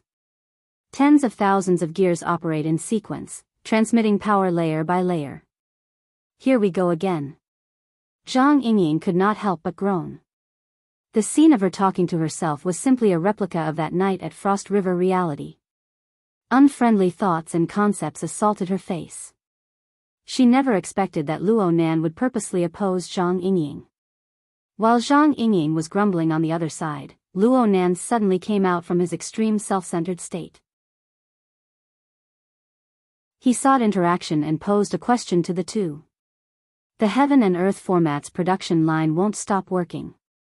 Under such circumstances, to insert a self-made gear into the production line and make it seamless, how do I do it? The answer is coupling. Luo Nan was like a child striving to show off. He impatiently announced the answer. A smile blossomed on his bloody, tear-stained face. It was extraordinarily bright and splendid. Shuelei was stupefied once more. He didn't quite understand Luo Nan's words, but he had never seen Luo Nan have such a bright and clear appearance ever since they became acquainted. Indeed, Luo Nan was extremely delighted. The deeper his observations of gear went, the more he fell head over heels for the mysteries within. This gear building was embedded within the heaven and earth format. Rumbling production lines were added to the mix. They were precise and orderly, seamless, and there wasn't the slightest hint of artificiality. It was as if this was the natural quality of the world. If Luo Nan hadn't grasped the rhythm of heaven and earth breathing, how could this have happened? From this, Luo Nan was able to confirm an earlier guess. His mother's coupling design was closely related to formatting theory. It was like a kind of applied explanation. It demonstrated to the world how to apply formatting theory to the plane of reality. And this tangible achievement belonged to his mother. Formatting theory? Gear? Shuelei finally found the key words in Luo Nan's words. He tried to follow the direction of Luo Nan's gaze. He gazed into the distance with his eyesight under the dusky sky. He was able to make out the rough outlines of the distant forest and the landmark building, but that was it. Nanster, you can see gear from here? Shui Lei was skeptical of the level of Luo Nan's eyesight, but he was more worried. The burden of exhausting his eyesight in Luo Nan's current state was far too heavy. I can see it. It's so beautiful. Luo Nan's voice was fleeting, just like the marvelous scene before his eyes. It was impossible to touch upon the hidden mysteries of gear with the naked eye or mental sensing clairvoyance. Only the two modes of vision and mental sensing could realize information coupling and cross-positioning. Only then could one touch upon the truth behind the surface. One could see the formless law and order, silently transforming and nurturing in the void of heaven and earth. Luo Nan greedily watched all of this. He couldn't see enough no matter what. Shui Lei stomped his feet anxiously to the side. He was unable to understand the world within Luo Nan's eyes, but he was still able to grasp a bit of the energy emanating from Luo Nan's body. From what he understood, the energy of Luo Nan's eye's orifice was far too vigorous. It was like a wildly growing plant. It was a seedling before, but it had become a towering tree in the blink of an eye. Where did this terrifying driving force come from? Was the after effect enough? Could the structural strength of the skeleton-shaped orifice hold up? A single mishap and he would be crippled.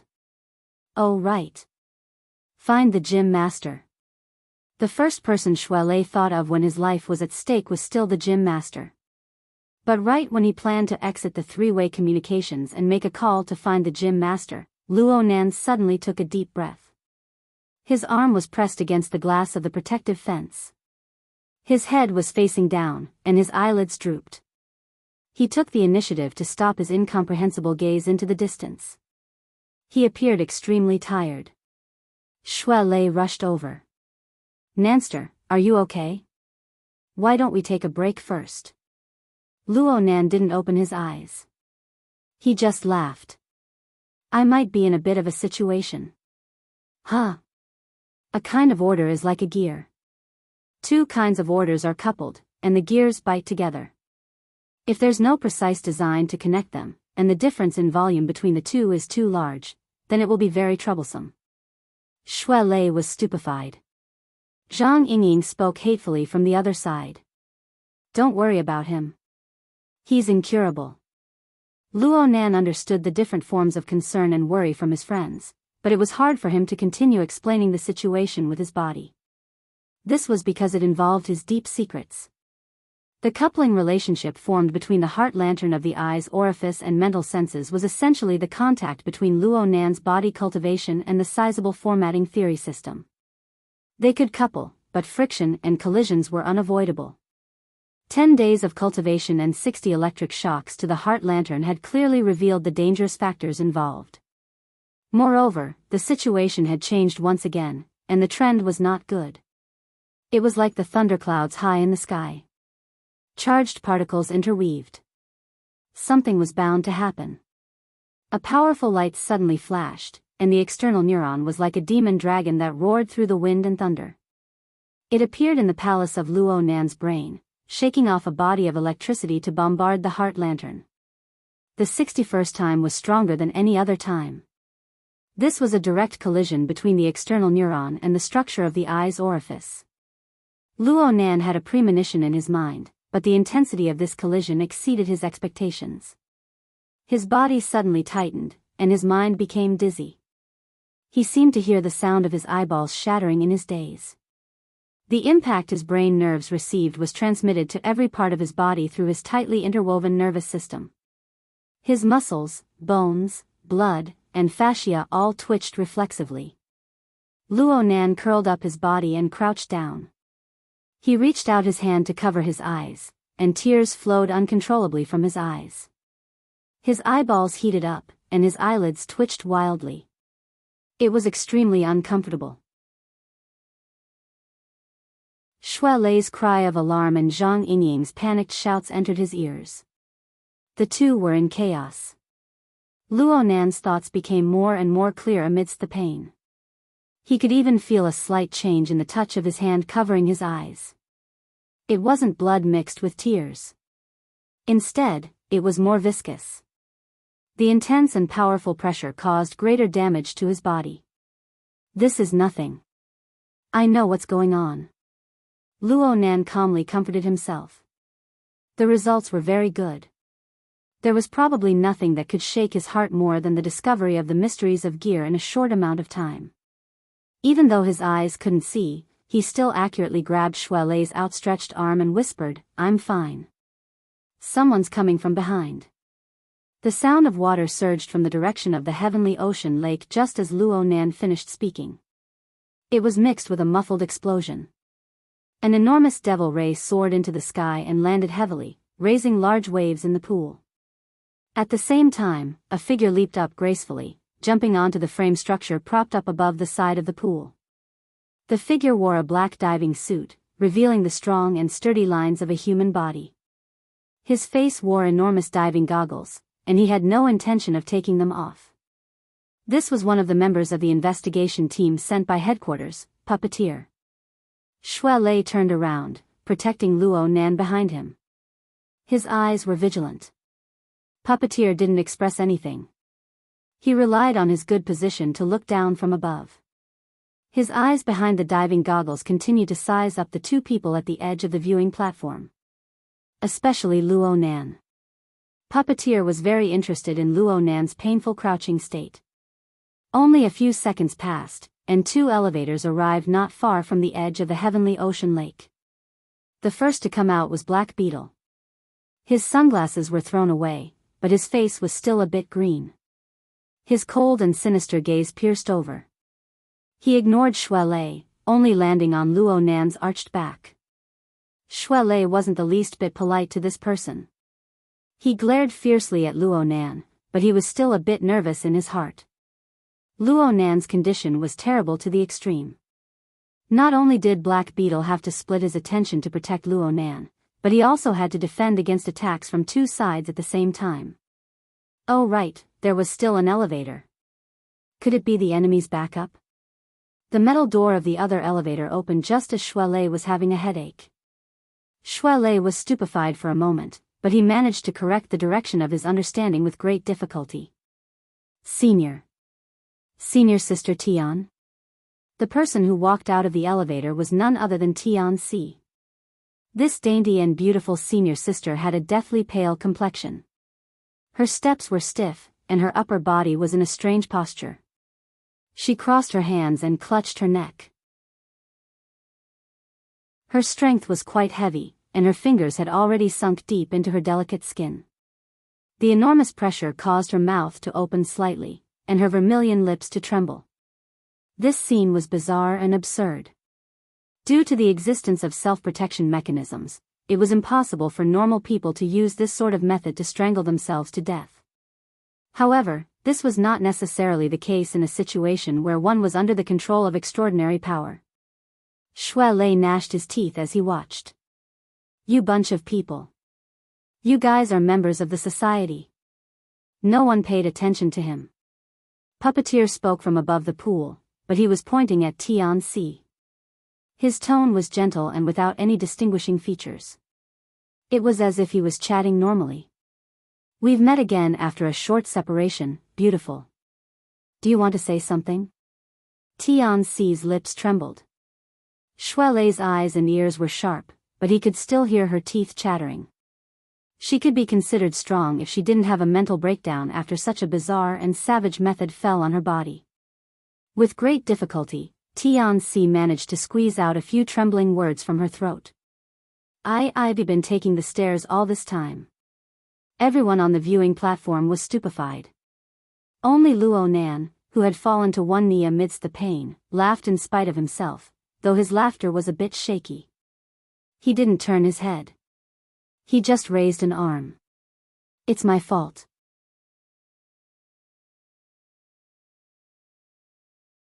Chapter 305.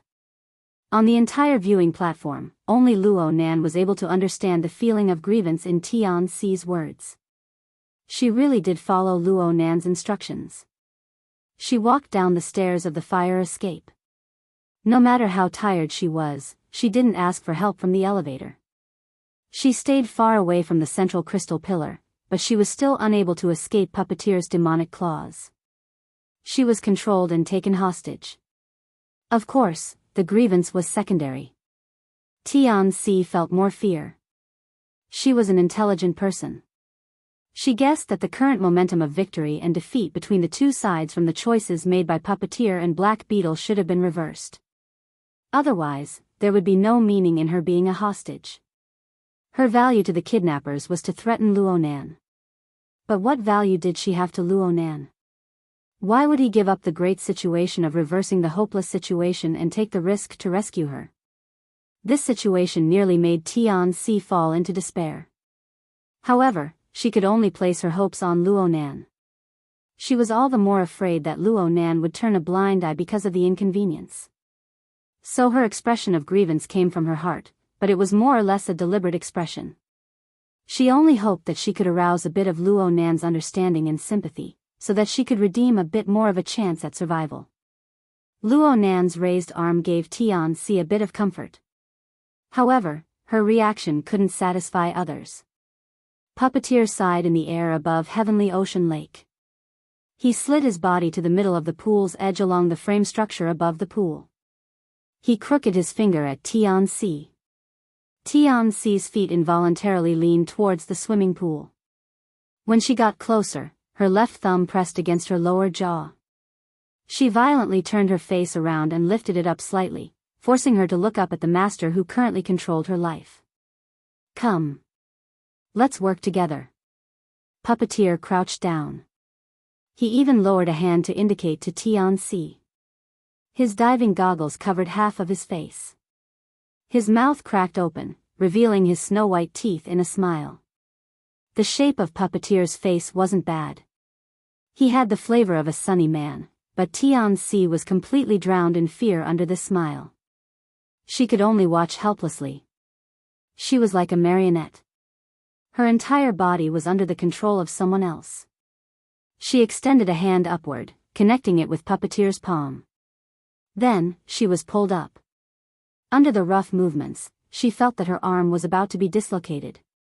She couldn't help but let out a painful groan, but the sound was quickly squeezed back. Puppeteer used his own hand in place of Tian-Si's. He forcefully grabbed her neck and carefully sized her up face to face. He was very satisfied with Tian-Si's complexion, which had turned from deathly pale to flushed from fear and suffocation. He took a deep breath in her hair and savored the delicate fragrance of her hair. At the same time, he laughed. Beauty, whether you're willing or not, we're one. Tian-Si was really about to suffocate. Right now, she had regained some control over her body, but she could only helplessly move Puppeteer's steel-like arm. She struggled with her legs. Apart from that, she couldn't do anything else. Puppeteer lifted Tian-Si's slender neck. His footsteps were light as he returned to his original position. During this process, Tian-Si struggled with her hands and feet at first, but she quickly ran out of strength. Her body went limp, and her eyes were filled with despair. At this time, Puppeteer's gaze had already turned to Luonan. Even though Luonan was still half squatting at the edge of the viewing platform, not even turning his body around, Puppeteer's eyes behind his diving goggles were firmly fixed on Luonan. He wouldn't relax in the slightest. As for Black Beetle, he stood in front of Heavenly Ocean Lake with a cold expression. He blocked the only path to rescue Tian-Si. Even so, Puppeteer still felt that it wasn't too safe. He continued, I must admit that we underestimated your abilities, Mr. Luonan. We underestimated your transcendent mental attack. Our plans were ruined. So, we learned our lesson and decided to calmly chat and discuss things. We'll solve the problem. For the sake of ensuring this, I specifically made a safety wire. Thank you for your cooperation, Beauty. Right now, I have a bit of a connection with her on the mental plane. Any experience I receive will be fairly shared with her. In terms of endurance, I have some self-confidence that I can surpass this delicate beauty. An attack that's enough to defeat me has a high chance of defeating the other first. So, right now, I can only hope that the relationship between the two of you is sufficiently close. Having said this, Puppeteer turned to look at Tian-Si. Speaking of which, Beauty, have you two slept together yet? No? That's better if you haven't. Perhaps Mr. Luo Nan will feel that it's a pity. Puppeteer obviously hoped to receive a response from Luo Nan after his excellent performance, but Xue Lei only sent him a gaze of loathing. The main character, Luo Nan, still maintained his original posture. He had even retracted his apologetic arm. It was unknown whether it was due to the effects of his injuries, or whether it was due to his disdain for his defeated subordinate. Puppeteer sighed. He had no choice but to urge Luo Nan, Mr. Luo Nan, it's best if we don't waste any more time. Even if the police are idiots, they should come back to their senses by now. Everyone should resolve this as soon as possible and go home. That would be excellent. Luo Nan still didn't respond. TSK. Are all youngsters this cold these days? Then, allow me to warm things up first. I'll play a little trick with my temporary beauty partner. A smile returned to Puppeteer's face. He raised his arm horizontally, placing Tian-Si above the water's surface. After breaking through the tempered glass at the bottom of the pool, the heavenly ocean lake will probably be the deepest swimming pool in the world. It's 800 meters deep. I have a feeling that the beauty partner next to me has pretty good swimming skills. She's enough to deal with those cute little kids, middle-aged friends, and older friends. Why don't we give it a try first? Tian-Si had already given up on struggling, but as Puppeteer's words entered her ears, the strength in his hand mercilessly increased. He forcefully squeezed out what little potential she had, forcing her to struggle with her hands and feet. She was unable to speak, and her originally beautiful pupils rolled upwards. Excellent. Beautiful, you have quite the camera feel. Puppeteer laughed even more happily. His hand casually swayed a few times, causing Tian-Si to struggle even more painfully. Let us officially begin. The first act of the hero saving the beauty, action. The water of the heavenly ocean lake splashed as soon as Puppeteer's words fell. A terrifying shadow broke through the water's surface, leaping 6 to 7 meters into the air. It brushed past the soles of Tian-Si's feet, and its long tail lashed out. It took the opportunity to slice off one of Tian-Si's high heels, and the other fell down amidst her struggle.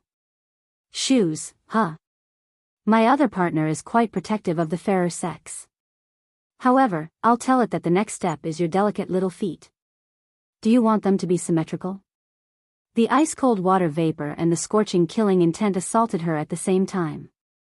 Tian-Si could no longer hold herself back, and tears poured down her face. She cried noiselessly just like that, and the barrier of her willpower completely collapsed.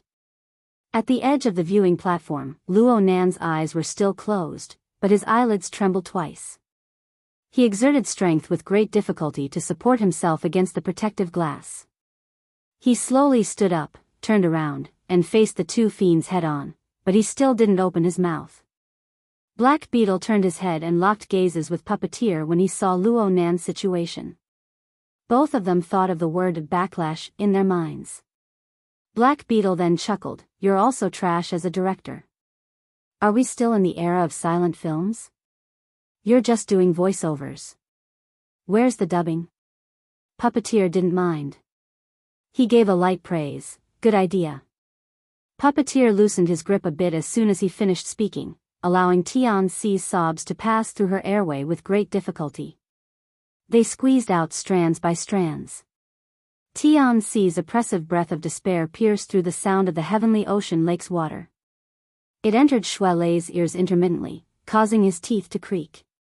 However, Zhang Yingying had given him orders time and time again that he absolutely could not act impulsively. This was to prevent Black Beetle and Puppeteer from taking advantage of a loophole. Xue Lei had no other choice but to grit his teeth. Luo Nan, on the other hand, maintained a calm expression even though his eyes were closed and blood was flowing. He could even be said to be callous. The situation was still deadlocked.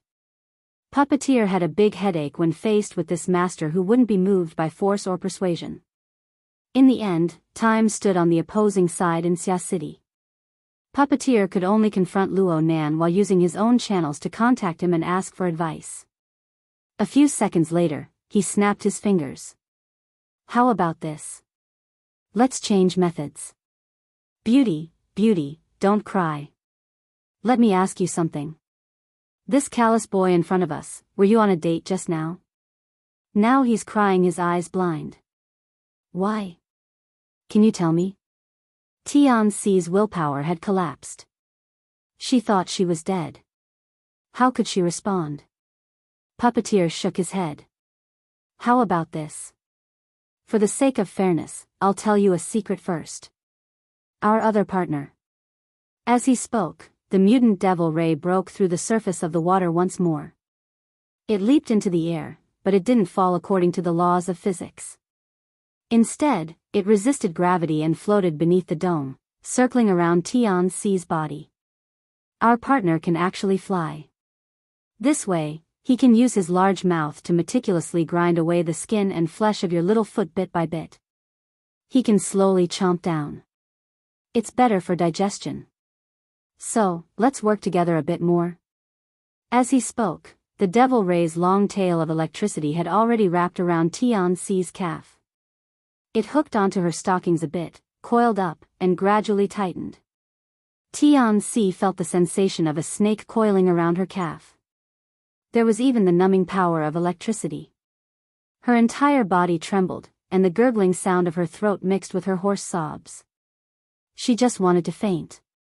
But under Puppeteer's control, this became an extravagant hope. Pay attention to the time, Puppeteer reminded her one last time.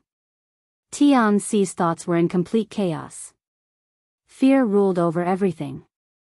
It was like the claws of a demon probing into her brain and rummaging. Whatever was inside, it would be pulled out. Because of gear. Gear is senior sister Qingwen's masterpiece. You can see it here. Gear? That's the society building we went to first, right? Puppeteer tilted his head and continued to ask, Senior Sister Qingwen? Who's that? It's junior brother Luo Nan's mother. I have a bit of an impression, but it doesn't seem to be of much use. Puppeteer spoke, but he glanced in Luo Nan's direction from the corner of his eye. Black Beetle stared in that direction with fixed eyes. He suddenly thought of something and contacted someone through his wristband. Hello, you guys are still in gear, right? Oh right, it's that society building. Hurry up and prove it. Idiot, isn't it easy to break something, set it on fire, or something?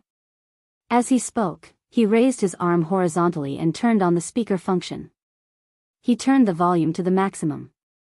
A short second later, a loud crashing sound accompanied by crashing noises could be heard. There was no sign of it stopping.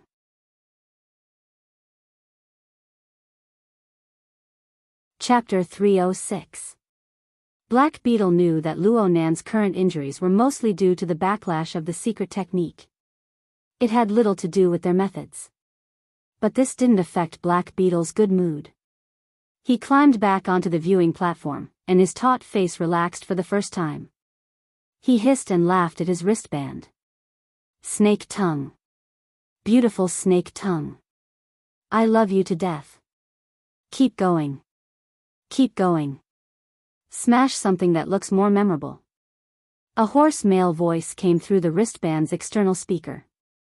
Don't try to get close to snake tongue if you don't have anything to do. I was the one who did it. Next, destroy the building and smash the outer wall. How about it?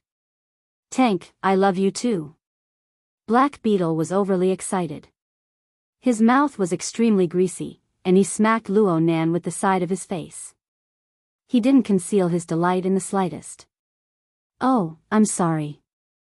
I know this move is a bit childish, but it's effective. Especially when I look at your face. This is the expression I want. Luo Nan didn't say anything, but Shuelei couldn't hold back from cursing. You lowly scum. If you have the guts, let's fight face to face. I'll smash your head flat with 3 punches. Black Beetle's sinister gaze swiveled over. He grinned, revealing his deep red tongue and white teeth. A deep darkness seeped through. That's quite unfortunate. I'm not interested right now. Right now, I just feel that it's a pity. Soon, Black Beetle's gaze switched, and it pierced Luo Nan's face like a poisonous dart.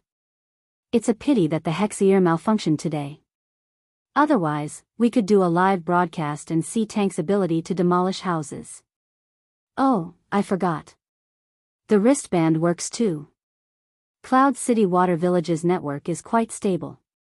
Luo Nan let out a light breath. He reached out to press down on Shuelei, who was about to explode. He leaned back against the protective glass and spoke hoarsely, "Stop messing around. What do you guys want to know?" Oh. You finally know how to respond. Black Beetle saw Luo Nan admit defeat. How could he not know that success was at hand? He felt a cool and refreshing air pour down from the top of his head. He felt refreshed to the core. But even so, his miserable experience on the 141st floor was like a volcano crater. It caused a disturbance in his heart. It wasn't enough. It wasn't enough. Black Beetle didn't make a sound. He just slowly smoothed out the tie in his hand and put it back on his neck. He flipped it left and right, gesturing it back and forth.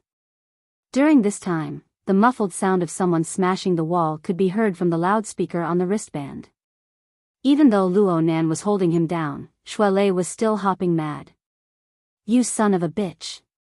You came here specifically to destroy people. Black Beetle laughed involuntarily. Don't be anxious. This is just the beginning. If I don't smash it for an hour or two, I won't be able to see any effect. Ugh. Before he even finished speaking, Black Beetle's mouth suddenly couldn't close. The rest of his words were stuck in his throat. No matter how hard he tried, he couldn't close them. During this process, his face turned red, green, and purple.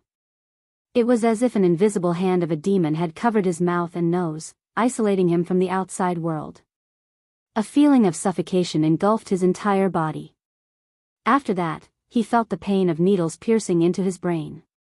His vision went black and red again, and his nerves went haywire. His entire body was stiff and trembling. Luo Nan's voice was like a cool breeze that brushed past her ear. You actually didn't make a safety wire? How unfortunate. Black Beetle struggled in pain. His eyeballs were about to pop out of their sockets. He strove to mobilize his extraordinary power, but for some reason, the mental attack he suffered this time was 10 times more violent than last time. The aftermath of the attack didn't fade. He exerted force with great difficulty, but all he could do was touch his gaudy tie. He grabbed it with force, finding it hard to make any further movements. Puppeteer exploded with a shout from above Heavenly Ocean Lake. Mr. Luo Nan, everyone, don't act excessively. We can talk this out. Puppeteer saw Luo Nan turn his head to look at him just as he shouted. Puppeteer's blood-red eyes made contact with Luo Nan's heart go slightly cold. Luo Nan whispered, What do you mean by excessively? Me or him? Puppeteer adjusted his mood and forced a smile. There's no need for us to be so intense. This is just a routine investigation. Look, I haven't harmed a single hair on this beauty from beginning to end. I was just playing a joke. I was just trying to scare her, right? Then I smashed my mother's masterpiece. That's... Luo Nan lowered his head slightly. His body movements were full of exhaustion. It was as if he was organizing his words. Black Beetle doesn't have the attitude to communicate with me normally. Actually, even now, I don't know what you guys want to do.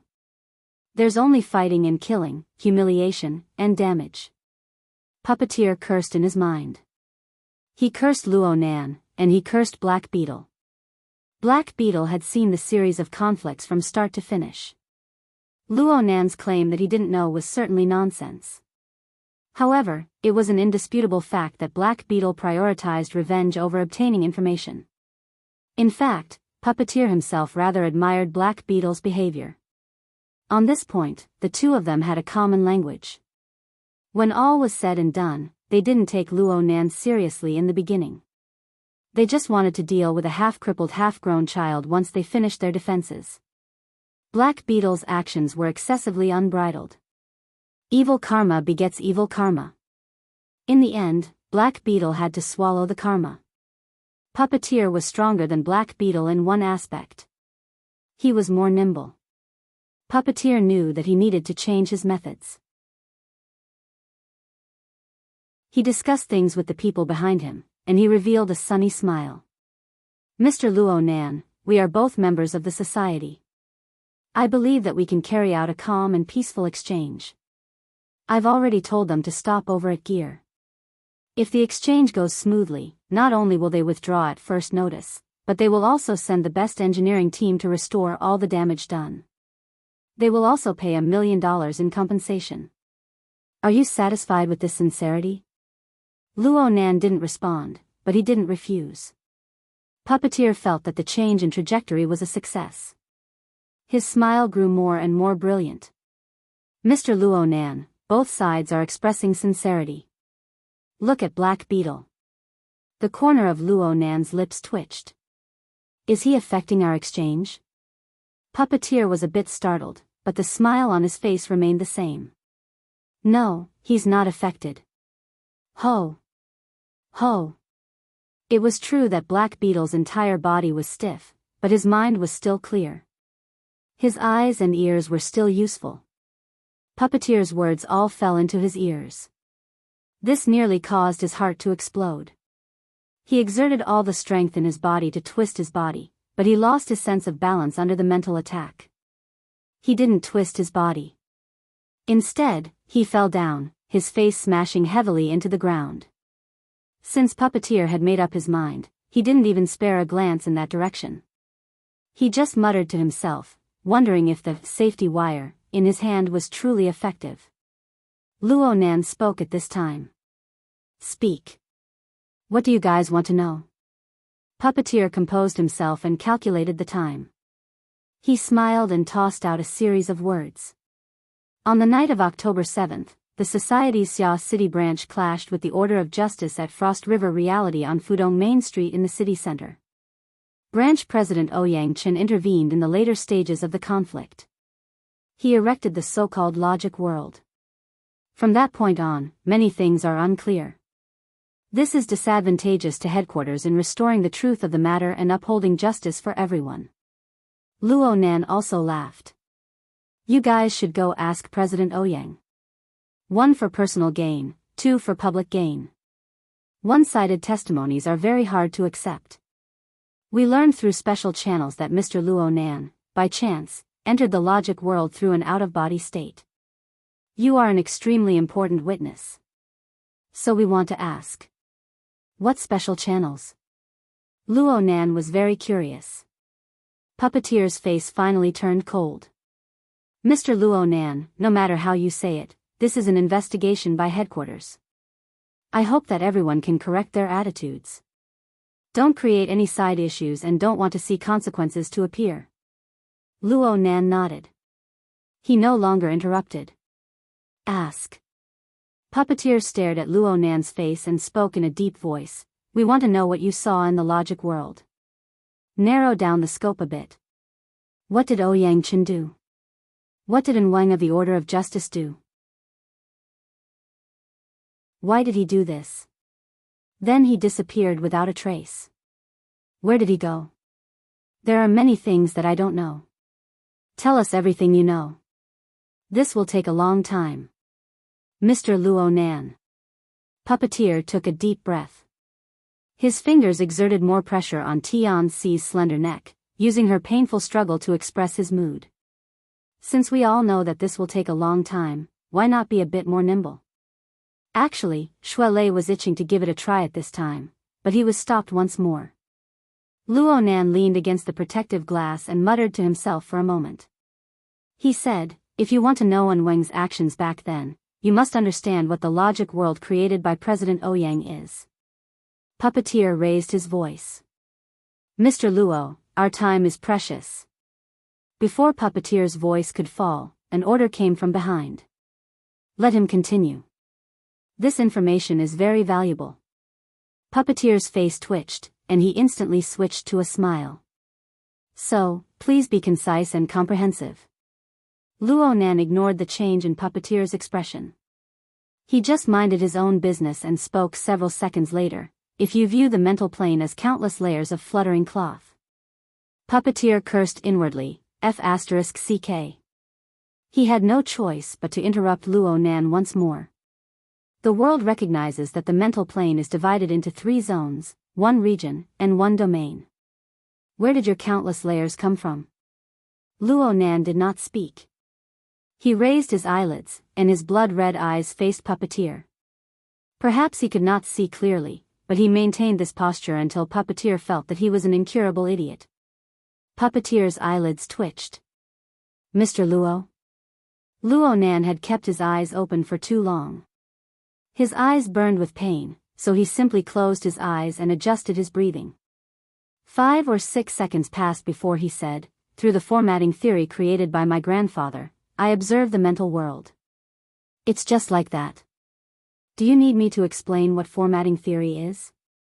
The relationship between the self, society, and heaven and earth format should be relatively easy for ability users to understand. I remember that President Ouyang did some elaborations on self-logic and secular logic. You guys aren't so stubborn that you don't know anything about this, right? 4 or 5 new concepts popped up one after another, causing Puppeteer to be a bit dazed. Luckily, he quickly received instructions from the rear. He corrected the direction of the topic. We can postpone the theory lesson. Right now, you can directly describe it. First, what do you know about the logic world? Second, what is the result of Wang being in the logic world? Then I won't use a curtain to describe it. Luo Nan raised his head slightly and adopted a posture of reminiscence. The logic world? Now that I think about it, it's probably a part of the heaven and earth format that was forcefully dismantled and pieced together into a temporary production line. In terms of composition, it is a part of the heaven and earth format. In terms of rules, the self format is the yardstick. The heaven and earth format is temporarily included in the scope of the self format. Using a small gear to drive a large gear. The coupling structure here is truly exquisite. Format your sister. Gear your mother. Puppeteer felt that his ability to understand had been insulted. He wanted to immediately snap Tianxi's neck, but Luo Nan's voice drifted over just as this thought passed through his mind.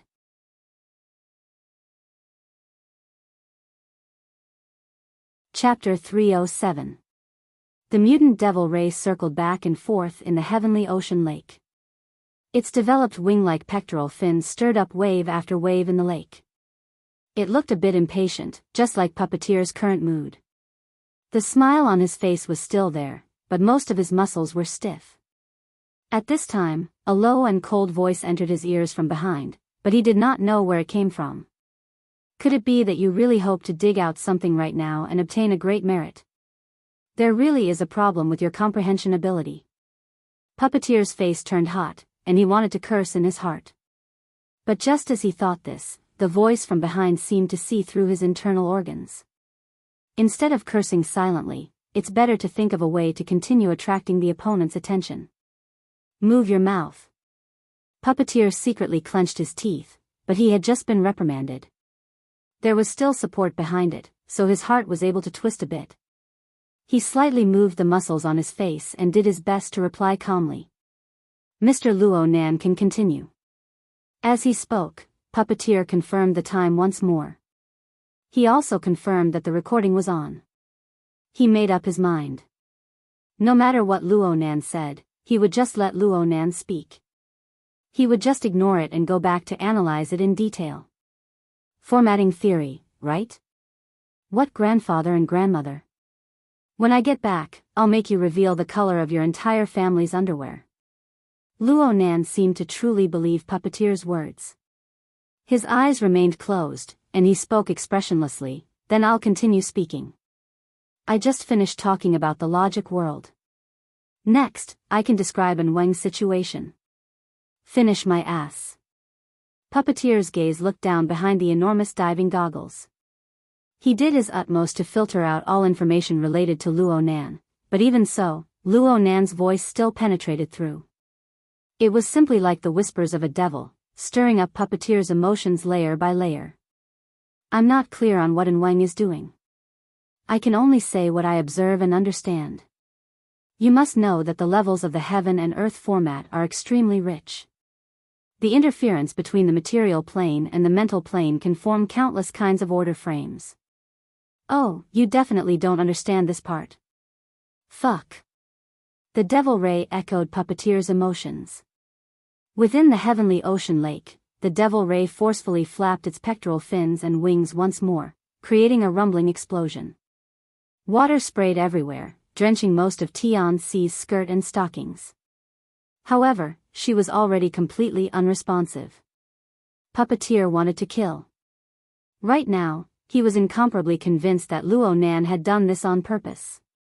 That kid had seized on the fact that Luo Nan didn't understand, to torment and ridicule him back and forth. Alright, did Luo Nan really think that Luo Nan was a Buddha who wouldn't get angry or angry? Luo Nan stopped talking, but he didn't even open his eyes. He calmly waited for the noise created by the devil ray to pass. You want to blow the fuse? Maybe the kid was waiting for you to do that. At that time, my useless protection spell won't be able to protect you. Luo Nan didn't open his mouth, but the barrier darkly warned Puppeteer. In the end, Puppeteer concluded with an ice-cold order. Don't let me be distracted by you again. After being reprimanded again, even Puppeteer's anger turned into ashes. He suddenly came to a realization. What was Luo Nan's goal in this round of taunting and stabbing? If what the rear said was really to provoke him to cut off the safety wire himself, then their intentions were really deep. On the surface, Puppeteer had said that he and Tianxi shared mental attacks, but Luo Nan could presumably see that the connection between the two was actually unequal after these few rounds. Tianxi was being tormented to the point of hovering between life and death, while Puppeteer was quite relaxed. In reality, even if Luo Nan's mental attack came, Puppeteer had the confidence to block the first wave. He relied on Tianxi in his hands. She was a good conductor. She was enough to minimize the damage to himself. And if he made a mistake and cut off his own path of retreat, what would happen to him? Just look at Black Beetle in front of him. He was a living example. Many complex thoughts flashed through Puppeteer's mind, but a thin layer of cold sweat covered his back. He immediately loosened his fingers and even sent a bit of vital energy into Tianxi to avoid giving her more pressure. He also helped her smooth out her blood and energy. He was afraid that his emotions would be too extreme and he would really strangle the safety wire on the spot, pushing the situation into an unsalvageable situation. He still had to explain to Luo Nan, sorry. Mutants aren't easy to control. I didn't interrupt your train of thought, did I? Luo Nan was silent for a moment. His voice became a bit deeper. I coined the term order frame. It's normal that you don't understand it. So ask yourself. Do you need further explanation? Puppeteer stared at Luo Nan's face. The more he looked, the more he felt that he had dodged a calamity. Otherwise, what would he explain? Would he return the favor with aplomb? He was just trying to cover it up. Youngsters these days had ruthless hearts. Puppeteer's mind relaxed and tightened. From the looks of it, Luo Nan still harbored thoughts of direct conflict with them. Perhaps the society's reinforcements were about to arrive. Puppeteer needed to be a bit more careful and make more preparations. Speaking of which, the rear wasn't ready yet.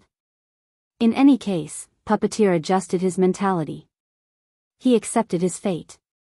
He wouldn't get pregnant just by listening to it. What was there to be afraid of?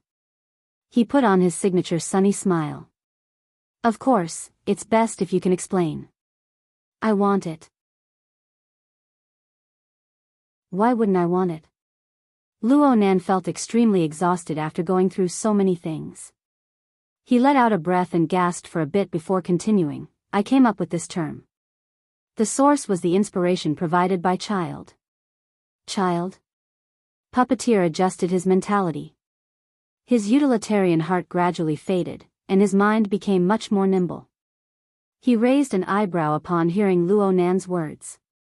The ears of truth? Luo Nan didn't respond to this topic. He followed the prescribed order and continued to speak. Child once said that observation is order. According to my understanding, it refers to using one's own logic to comb through the myriad things of the world that one observes, establishing laws of order that are easy for one to understand and utilize. And our existence itself is the product of a certain natural order.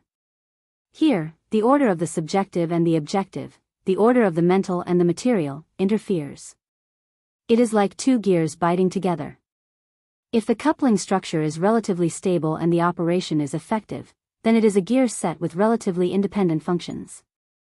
It is an order frame. An order frame can be large or small. Speaking small, it can be our own cultivation method, and it can even be subdivided.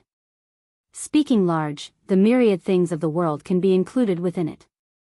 Connections can also occur between the various order frames. The eyes behind the diving goggles blinked. Perhaps it was because his mind had calmed down, or perhaps it was because he had a clear reference, but Puppeteer suddenly felt that Luo Nan's words were quite reasonable if he cast aside the descriptions of gears and formats and used terms that were easier for Puppeteer to understand. The order frame was like the self-logic of an ability user. Oh, this was Ouyang Chen's concept. Puppeteer preferred the more fanciful term of domain. On the side of headquarters, there were powerful people who proposed that the material world should be regularized. They wanted to use the perspective of pure supernatural power to reinterpret the entire universe. At the very least, they needed to leave a place for the mental plane. Of course, the 50 years of rapid development of the inner world was far too immature when compared to the profound and complex physical system that humanity had developed over 1,000 years. This argument could only be used as a form of motion. It could only be listened to for the time being. Were kids these days considering such complex issues? Or was formatting theory really that valuable? He would have to dig deeper when he got back. They're really chatting? Zhang Yingying was dizzy from listening through the three-way communications. She could not help but shout, "Don't get carried away. This fellow Puppeteer is very sinister. Hey, I think I heard someone say snake tongue just now. It's snake tongue, right?" Luo Nan acted as if he did not hear her. He continued to talk loudly. It was Shui Lei who confirmed in a low voice, "It's snake tongue without a doubt. There's also a tank. He's over at Gear right now. He's threatening Nanster. That sinister woman has quite the reputation. She's a true curse mage with an inheritance. Holy crap. I just checked. She's not in the investigation team at all. She snuck over." Zhang Yingying slapped the steering wheel again. Right now, the investigation team's leader and deputy leader are both under control. But the other side may not know about this variable, snake tongue. We must notify the people coming over to provide support. Otherwise, we'll just be sending ourselves to our deaths. Shui Lei's heart tightened a bit. Is this person very powerful? She's been an architect-level character for a long time, but she's a bit like Nanster. Her body isn't too good, so she lives in seclusion and rarely shows herself. But she specializes in curses, and she also understands torture and assassination. She's extremely sinister. When it comes to harming people, she can leave her soul body and travel 1,000 kilometers in a single night to another city. Oh my god. Zhang Yingying stopped slapping the steering wheel and instead slapped her thigh. Be careful of this person. You must be careful. You guys are talking a bunch of nonsense over there, but if she's in an out-of-body state, she can go from Gear to Ocean Sky Cloud City in a single thought. Shui Lei's scalp went numb when he heard this. He immediately opened his mouth to warn Luo Nan, Nanster. The words just left his mouth when Luo Nan's back borrowed a bit of strength from the protective glass. He stood up straight and spoke softly, "You might not be able to understand it if you just say it with your mouth. This way, I can do a demonstration." Puppeteer keenly sensed the minute changes on Luo Nan's side, especially Shui Lei. It was clear that Shui Lei was communicating with someone and knew some information. Puppeteer's heart tightened a bit, and his body quickly entered a battle-ready state. The smile on his face didn't change. Demonstration? I think what you said just now was quite good. I already understand the concept of the order frame. It's actually a domain, a small universe, a law of heaven and earth. Am I right? Wrong. Luo Nan responded in a straightforward and efficient manner. The core I just spoke of isn't actually in the order frame. Instead, it lies in coupling. The former has a myriad of names, but its source lies in the myriad of connections between each other. My mother classified these connections as coupling. I think it's quite appropriate.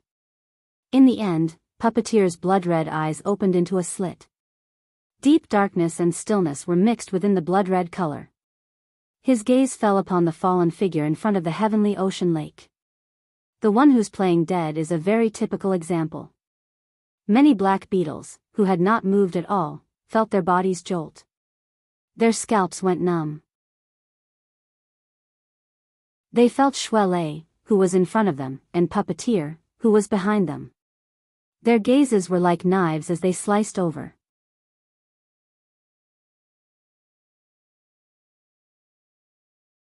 Chapter 308. Black Beetle really was playing dead. Though Luo Nan's second mental attack was much stronger than the first, there was still an end to it. After enduring the most painful period, Black Beetle regained his soul and regained his ability to move. However, Black Beetle could no longer find his position in the current situation. He saw it clearly. This group of people from headquarters were all unreliable cold-blooded people. After he made a move against Luo Nan, he severed his friendship with the Xia City branch. He did a pirate-style jump and finally smashed into the sea. Right now, Black Beetle hated Luo Nan to the core. He hated Puppeteer to the core, and his teeth itched. Presumably, both sides felt the same way about him. Black Beetle didn't know how to deal with this awkward situation. He could only lie on the ground and play dead. He thought about how to adapt to the situation. It would be best if the sandpiper and the clam could fight and the fisherman could profit from it. But if not, he would retreat unscathed. Who would have thought that Luo Nan would talk about those inexplicable concepts right when the two sides were about to completely forget about him? Then Luo Nan picked him up in passing. What happened next? The demonstration caused a chill to run down Black Beetle's back. Luo Nan didn't have any good intentions. Should Black Beetle continue to play dead? Or should he rise up and revolt? Black Beetle was so conflicted that he wanted to hit the ground. Luo Nan didn't care about Black Beetle's reaction at all. His voice didn't even pause. From what I can see, Black Beetle's gear set, order frame, has a total of 4 gears inside and out. In the middle is a large gear formed from the structure of body and soul. Practically all power must circulate through it. Every ability user must possess such a central hub. This was relatively simple, and Puppeteer had no trouble understanding it. However, Puppeteer's attention was a bit off. His ice-cold gaze swept back and forth over Black Beetle's motionless body. Needless to say, Puppeteer believed 80% of Black Beetle's story of Luo Nan playing dead. Puppeteer had let Black Beetle down earlier, but since he had offended Black Beetle, there was no point in thinking too much about it. Puppeteer was more concerned about how to deal with this variable. Black Beetle has an outer gear aside from the central gear. That is, the 27 beetles scattered on the viewing platform and the 6 beetles in his necktie. The precise number Luo Nan spoke drew Puppeteer's attention back. Luo Nan gave a rough sense. The numbers scattered on the platform should be about the same. However, that gaudy necktie was Black Beetle's core tool. It was always hidden tightly. How did Luo Nan confirm it? After hesitating for a moment, Puppeteer decided not to take it seriously. Luo Nan continued to speak. The 33 beetles appear to be scattered, but they are actually intimately connected through the activation of soul strength. They can form another gear structure at any time. This method should be more flexible, and it wouldn't matter if he threw a few of them. However, the material was relatively brittle, and if he really used it, it would probably only have enough power for one attack. Also, his necktie looks pretty good. It should be polished with gears often. What I mean is that he often uses interference force to communicate with his chi. It can be used as a medium for activation, and it's not that fragile, so it should be more practical. It's insect explosion and poison sting. The former is a corrosive poisonous mist, while the latter is a killing move of the flexible sword style. They are Black Beetle's two secret skills. Zhang Yingying's voice passed through the wristband to supplement Luo Nan's words. It allowed the stupefied Shuelei to hear it a bit more clearly. At the same time, Shuelei could tell that Zhang Yingying's voice was a bit shaky at the end. What the hell? What the hell? Black Beetle was unable to hear Puppeteer's thoughts. He was also unable to hear Zhang Yingying's explanation, but he didn't need to. Even though he was unfamiliar with descriptions like gear and order frame, what Luo Nan said was something that had fused into his blood. It was the foundation of his foothold in this world. Now that Luo Nan had pointed them out one by one, it would be strange if he felt comfortable. Black Beetle was instinctively unwilling to believe it. No, this isn't logical. Oh, think about it. My information is confidential, but the society is a place with openings on all sides. Zhang Yingying and that mechanical woman know my ins and outs. This little bastard probably knew the result long ago, so he used that so-called order frame of his to wrap things up and mess with my mind? Or maybe this kid doesn't care if I'm awake or not. He just wants to use me to divert Puppeteer's attention. The more Black Beetle thought, the more suspicious he became. The more he thought, the angrier he became. He was conflicted in his mind for quite a while, but he still clenched his teeth and made a decision. He would deal with the myriad of changes by remaining unchanged. In any case, his face was stuck to the ground. He might as well just leave his face on the ground. He would just treat Luo Nan's words as farts, and he wouldn't move. At this time, Puppeteer took the initiative to ask Luo Nan, "Didn't you say there are 4 gears?" "There are only 2. The third gear is a bit different from the first 2. It is independent from Black Beetle's body and soul structure. It's called coupling, but it's more like a parasitic. Parasitism can also be considered a type of coupling. I think it counts." Luo Nan's words were unclear, but they nailed Black Beetle to the ground the instant they entered his ears. Impossible. Black Beetle felt as if someone had used an ice blade to cut open the back of his neck. A bone-piercing chill and pain spread from the center of his spine to the 2 ends. In the blink of an eye, even his toes were covered in ice. Others might be confused, but Black Beetle's mind was crystal clear. What Luo Nan was talking about was his life bug. The source of his ability was a mutant beetle. He had accidentally swallowed it into his stomach in his early years, and it fused with his extraordinary power to build a unique ability structure. He had nurtured it for many years, and the mutant demon bug had already been deeply rooted within his body. It had become the most important foundation of his ability. This was the #1 secret of his life. He had always kept it rotten in his stomach, never mentioning it to anyone. How could Luo Nan possibly know? Unless this kid had a pair of clairvoyant eyes that could see through his internal organs and see through all of his secrets. It was also at this time that Black Beetle recalled the feeling of being transparent and bright, unobstructed and unobstructed. The wind blew through the gaps, and the light shone on the earth. Was there a pair of incorporeal eyes behind this unfathomable sense of transparency? Staring at him all the time, not leaving a single hair behind? Black Beetle's heart beat wildly with this thought. He slapped the ground across his chest, and the aura on his body fluctuated. Everyone present had keen senses. Naturally, it was impossible to hide it from them. This kid is really playing dead. Shuelei had a straightforward temperament. He shouted out, "Go F*** King die."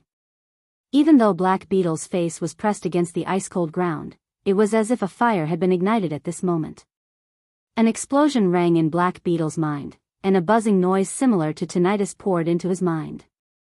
This noise was mixed with emotions of fear and fury. It was like a rising flame, incinerating his plan of playing dead into ashes. He suddenly bent his elbows and straightened his body. Whether it was his body or his consciousness, his first reaction was to charge forward and tear apart the demon that had exposed the greatest secret of his life. Shui Lei had been moving forward by half a body's length from beginning to end. Now he took a diagonal step, blocking Luo Nan behind his broad shoulders. Speed wasn't Black Beetle's strong suit, but strange shifting was engraved in his bones. Even though his mind was a mess right now, Black Beetle still instinctively chose to move when faced with Shui Lei's rock-solid stance. With a few slight movements, Black Beetle shifted Shui Lei's center of gravity, and he saw the face behind Shui Lei. A small portion of Luo Nan's face was revealed. He only had one eye, and only a slit could be seen in his eye socket. The deep red color absorbed all the light, and it was pitch black. It transformed into an incorporeal pressure that pressed against Black Beetle's chest. There's still the fourth gear. I just put it on not too long ago. Before Puppeteer could finish speaking, a gale rose on the half-open viewing platform, and Shui Lei and Black Beetle collided together. Explosions rang out one after another, and Luo Nan's hoarse and weak voice drifted away. It was far away, and Puppeteer might not be able to hear it clearly unless he focused his mind. Puppeteer wasn't sure if Luo Nan was talking to him or not, but it sounded very much like Luo Nan's tone. The fourth gear doesn't belong to him at all. It comes from the outside. At first, it served a defensive function. It was like a lampshade, shielding against mental attacks. But right now, the coupling method has changed. It has changed from a lampshade to a lasso. Black Beetle grunted and retreated. Shui Lei's close combat ability was at least a level higher than his own. Black Beetle had no chance of victory in a direct confrontation. Plus, Luo Nan's voice lingered by his ear without dispersing. Luo Nan's words pierced his mind over and over again, making it hard for Black Beetle to continue fighting. Black Beetle shifted his body greatly to the side. He no longer exposed his back to Puppeteer. Instead, he formed a long and narrow triangle before stopping. He gasped for breath slightly. His gaze first stared at Luo Nan, then turned to Puppeteer. Then, his gaze flitted across the various shadows of the platform. His mind wavered like his gaze. As for Luo Nan and Puppeteer, the gazes cast over from both sides seemed to be quite subtle. Intense unease and fear materialized, rolling within Black Beetle's chest and abdomen. Snake tongue. Give me a reply. What responded to him was a hissing sound. It was quiet and dark, like the hissing of a viper in the darkness. Scales slithered. Black Beetle was overwhelmed with shock when he wanted to move. A terrifying feeling of numbness rose from his abdomen all the way up, drowning his internal organs and drowning his throat. The power of the numbness continued to rise. A buzzing sound pierced into his brain. Black Beetle's eyeballs bulged, and veins crawled over the whites of his eyes.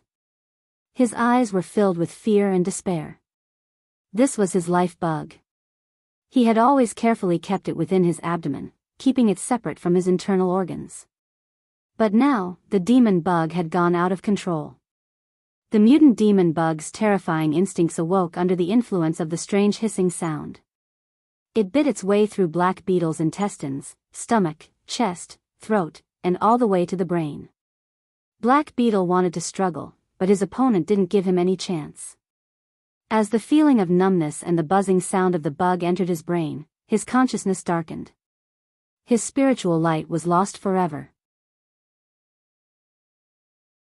The violent wind masked Luo Nan's long and drawn-out sigh. Luo Nan didn't want to save Black Beetle. He just wanted to give Black Beetle a warning and trip up his opponent's secret plan. However, he never thought that Black Beetle's methods would be so ruthless. Black Beetle had directly awakened the mutant bug parasitizing within Black Beetle's abdomen.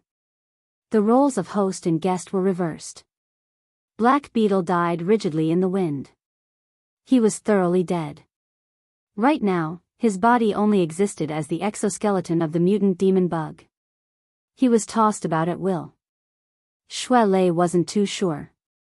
He sized up Black Beetle with vigilance and asked Luo Nan, "Is he?" Luo Nan nodded. Dead. Before Shuelei could finish speaking, Black Beetle opened his mouth. Yasakasha.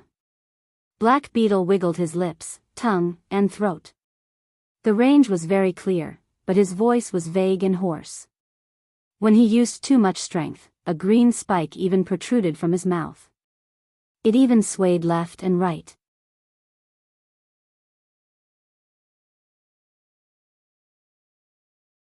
Chapter 309. No matter how fast I rushed, I was still half an hour late. I was enlightened in anger to change the title. This is a contradiction between the details of the outline. Everyone, please don't mind. Shuelei was extraordinarily courageous and insightful when he saw this situation that went against normal aesthetics. His human instincts made his scalp go numb.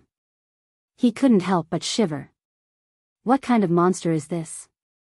Luo Nan didn't answer. On the other hand, Black Beetle turned his body a bit to face the two. He continued to speak from his throat. Pashasha. What Akka means is, sorry. Black Beetle enunciated these words perfectly. If one were to close one's eyes, one wouldn't be able to tell the difference between before and after. Even if one were to open one's eyes, it would still be the same person, as long as one could ignore the uncomfortable details. Right now, Black Beetle's behavior was one of incomprehensible restraint and politeness. His hands were a bit stiff as they protected his lower abdomen. They were slightly crossed, and his head was slightly lowered. He really did look like he was apologizing. Acting ahead of time has caused many links to be missed. The transformation still requires a process. Please forgive me. If it wasn't for the unnatural twitching of this fellow's facial muscles, if it wasn't for the fact that insect-like limbs would pop out from his mouth, nose, and even ears from time to time, Black Beetle's current behavior was simply like that of a well-trained etiquette officer. Comparing the front and back, comparing the inside and the outside, gave off a strange ghastly feeling that made one's heart go cold. Combined with Zhang Yingying's previous warning, Shuelei reacted to what was going on. He adjusted his position once more, shielding Luo Nan behind his broad shoulders. He faced the thing that was neither man nor insect directly and growled. Snake tongue. Before the transformation is complete, I really do need to deal with the two of you.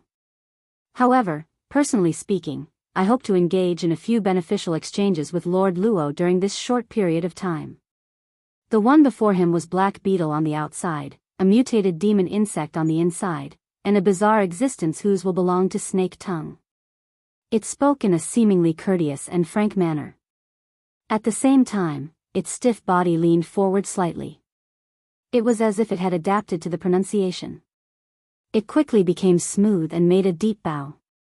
It had an extremely respectful appearance. Lord Luo's theory is very enlightening. It has broken through a barrier that has perplexed me for many years. I have learned much. Shuelei stood between the two. For a moment, he felt that he was quite unnecessary. This was indeed the case. Snake Tongue borrowed Black Beetle's mouth to speak and move. It was just a formality. Her telepathic thoughts treated Shuelei as nothing. She only stared at Luo Nan. I believe that Lord Luo should have his own set of gears as well, one that is also carrying out a wondrous coupling effect to see through the laws of life. But it doesn't work very well, does it? As he spoke, Black Beetle's face twitched in a way that didn't match his tone at all. A split second later, his two eyeballs silently shattered. Blood splashed out, and the dark green calicary protruded from his eye sockets before retracting. Amidst this scene that made one's eyelids jump crazily, Black Beetle's face revealed a smile. The gaps between his pitch-black teeth were filled with an inhuman aura of death. Gears are extraordinary, but the human body is frail. The more complex and mysterious the coupling, the greater the pressure. How much longer can Lord Luo hold on? Luo Nan stood behind Shuelei. He felt a bit uncomfortable on his face. The blood flowing from his eyes was about to dry up. He used the cuffs of his white coat to wipe his face twice. This small action affected the nerves on his face, bringing him a stinging pain. It was as if a small knife was scraping against his face. He exhaled, doing his best to maintain a calm expression on his face. He spoke softly, "Is it because of this that you simply killed Black Beetle to reduce the complexity of the coupling and make it easier to control?" Lord Luo's words are more apparent once the meaning is clear. Snake Tongue responded through Black Beetle's body, which was riddled with holes. Right now, she had already caught up to Luo Nan's logic of thought. She could come and go as she pleased. "Allow me to express my disagreement. Lord Luo's assertion that Black Beetle is dead is a bit rash. I have only made some changes to his mode of existence. According to Lord Luo's words, I have transformed the central gear into something else." Black Beetle's body twitched violently just as Snake Tongue finished speaking. His entire body shrunk into a ball, and he fell to his knees on the ground. His entire body trembled. Shui Lei subconsciously crossed his arms, pushing Luo Nan back a bit. He was afraid that Black Beetle would stir up some other demonic moth. And at the same time Luo Nan moved, a faint and fine incantation came from Black Beetle. The incantation mingled with the cold wind on the viewing platform and blew in all directions.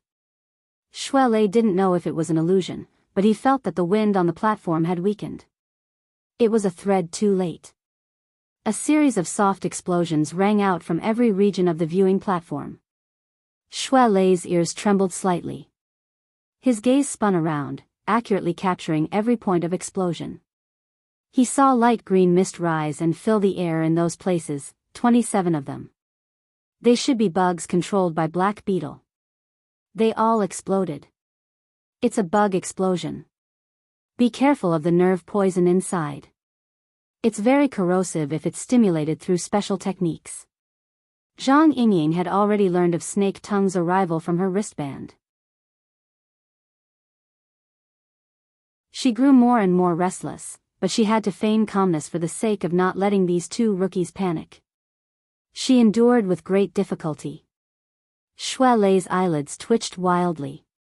It doesn't look like much, but they're coming from all directions. What's the meaning of this? Zhang Yingying was stupefied.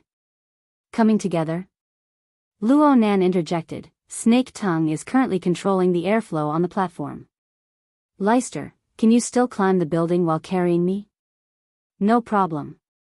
Even if there was, Shui Lei would still have to overcome it. Then we'll. Forget it. We're a step too late. Luo Nan's voice grew hoarser. His body was indeed under enormous pressure. He grew weaker and weaker, but his mind grew brighter and brighter. It was just as Snake Tongue guessed. The gears formed a coupling relationship under Luo Nan's roughly formed order frame. Perhaps it wasn't smooth, but it was enough to give birth to a spiritual light that illuminated the inside and the outside. There was nothing it couldn't reach, so much so that it possessed astonishing foresight. Unfortunately, Luo Nan's lack of experience in fighting enemies meant that his reaction was a bit slower when facing Snake Tongue, a spellcaster with treacherous and unpredictable thoughts. The frigid airflow on the platform had already become tame and docile under the control of the fine incantation. It spun, sending the light green poisonous mist that was scattered all around. The mist pressed down on Luo Nan and Shui Lei's positions in layer upon layer. Looking at it from afar, it was as if fine muslin was coiled up. It floated in the air and didn't disperse. It converged into a curtain and surrounded the surroundings. It didn't even let the area outside the platform go. It sealed off Luo Nan and Shui Lei's paths of retreat. Shui Lei looked around, and the veins on his forehead throbbed. He had the mind to use the wind from his fists to break apart this layer of poisonous mist curtain, but he thought about Snake Tongue's marvelous wind control spell technique. He was afraid to shoot at the rat for fear of breaking the vases. He might not be afraid of this poisonous mist with his mastery of the talisman realm, but what about Luo Nan? It was impossible for Luo Nan's body to withstand this torment with his bones. Snake Tongue's move was played down, but it poked at their weak spot. What should they do now? Wait for the poison to evaporate? Don't look at this half-open platform. Snake Tongue's wind control technique made this place no different from a completely sealed room to them. This wasn't the end. Shui Lei's eyelids twitched again. He saw Black Beetle, who had just fallen to the ground twitching, slowly crawl up from the ground. Black Beetle's body was still a bit shaky, and his two eyes, which had already turned into bloody cavities, endlessly gushed out blood. His face was pierced by a few sharp insect limbs, but he still revealed a polite smile. The transformation is complete. I've made a fool of myself in front of Lord Luo. The masked smile on Black Beetle's face shattered with a bang before he finished speaking. What replaced it was hatred and insanity that warped to the extreme. The two bloody cavities on his face turned toward Luo Nan's direction. He gnashed his teeth and said, "You little bastard who hides under a woman's skirt. Go die." The sudden change in style made Shui Lei's scalp explode. His eyes went blurry, and Black Beetle roared as he charged over. He directly charged through the light green poison screen and punched out head-on. The relatively stable poison screen was smashed into a chaotic whirlpool, and Shui Lei's nose was filled with a fishy smell. Shui Lei thought of Luo Nan behind him and flew into a sudden rage. His majestic body actually swelled a size in midair amidst his fierce shout. His body was like a giant, and his heavy fist smashed down. An explosive bang rang out, and Black Beetle flew back at a speed even faster than when he charged. The bones of his right arm had been forcefully smashed into 3 pieces by Shui Lei, and they were pressed down by the heavy fist. They twisted and collapsed back into his forehead, causing his skull to cave in. But the instant Black Beetle was blasted back, Black Beetle's left hand secretly tore off his tie. He took advantage of the situation and swung it across Shui Lei's chest noiselessly. It was as if Black Beetle's clothes had been cut by a sharp blade. They split open in an instant, and a white mark appeared on Black Beetle's chest. The mark quickly turned red and congealed with blood. It was on the verge of breaking, and it even penetrated with a hint of darkness. Shui Lei gritted his teeth without making a sound. He just stared unwaveringly at Black Beetle. Under normal circumstances, Black Beetle's brain would have burst open in exchange for Shui Lei's attack. Shui Lei would have won long ago. But the fellow in front of him had a warped face and cracked skull. What came out wasn't brain. Instead, it was half the body of an ugly demon insect. Black Beetle even grinned and laughed. Oh, the feeling of ventilation isn't bad. Why didn't I discover this before? Shui Lei's mind went cold. He actually didn't know if Black Beetle was standing on the side of him or the demon insect. What in the world was this fellow? Before Shui Lei could finish his thoughts, Black Beetle's expression changed again. His lips and teeth opened and closed, conveying Snake Tongue's will. Lord Luo, does this count as Black Beetle's death? Behind Shui Lei, Luo Nan's voice was low and hoarse, but it was still stable. It's just an incomplete soul. You've kneaded it into a wrath-like monster. That's one way of putting it. Snake Tongue didn't deny it. The scale of life and death is already fuzzy for us. You say death, I say life. Each has their own standards. But what I want to ask is this. If Lord Luo were to become like this, how would you feel at that time? Of course, I definitely won't treat him as crudely as I treated Black Beetle. I will use the most meticulous techniques to slowly knead him. I will make Lord Luo's soul my most precious collection. Under Snake Tongue's control, Black Beetle bowed over once more. The dark green beetle replaced the position of the brain within the cracked skull. It squirmed slightly. When the time comes, I will reconstruct a more suitable body for Lord Luo to place your dazzling soul. If we're lucky enough, we can often exchange and discuss ideas to perfect the order frame and other geniuses. This is my plan. You're tuning into the Romantic Tales YouTube channel. Don't forget to subscribe and join us on this journey to catch the most captivating stories.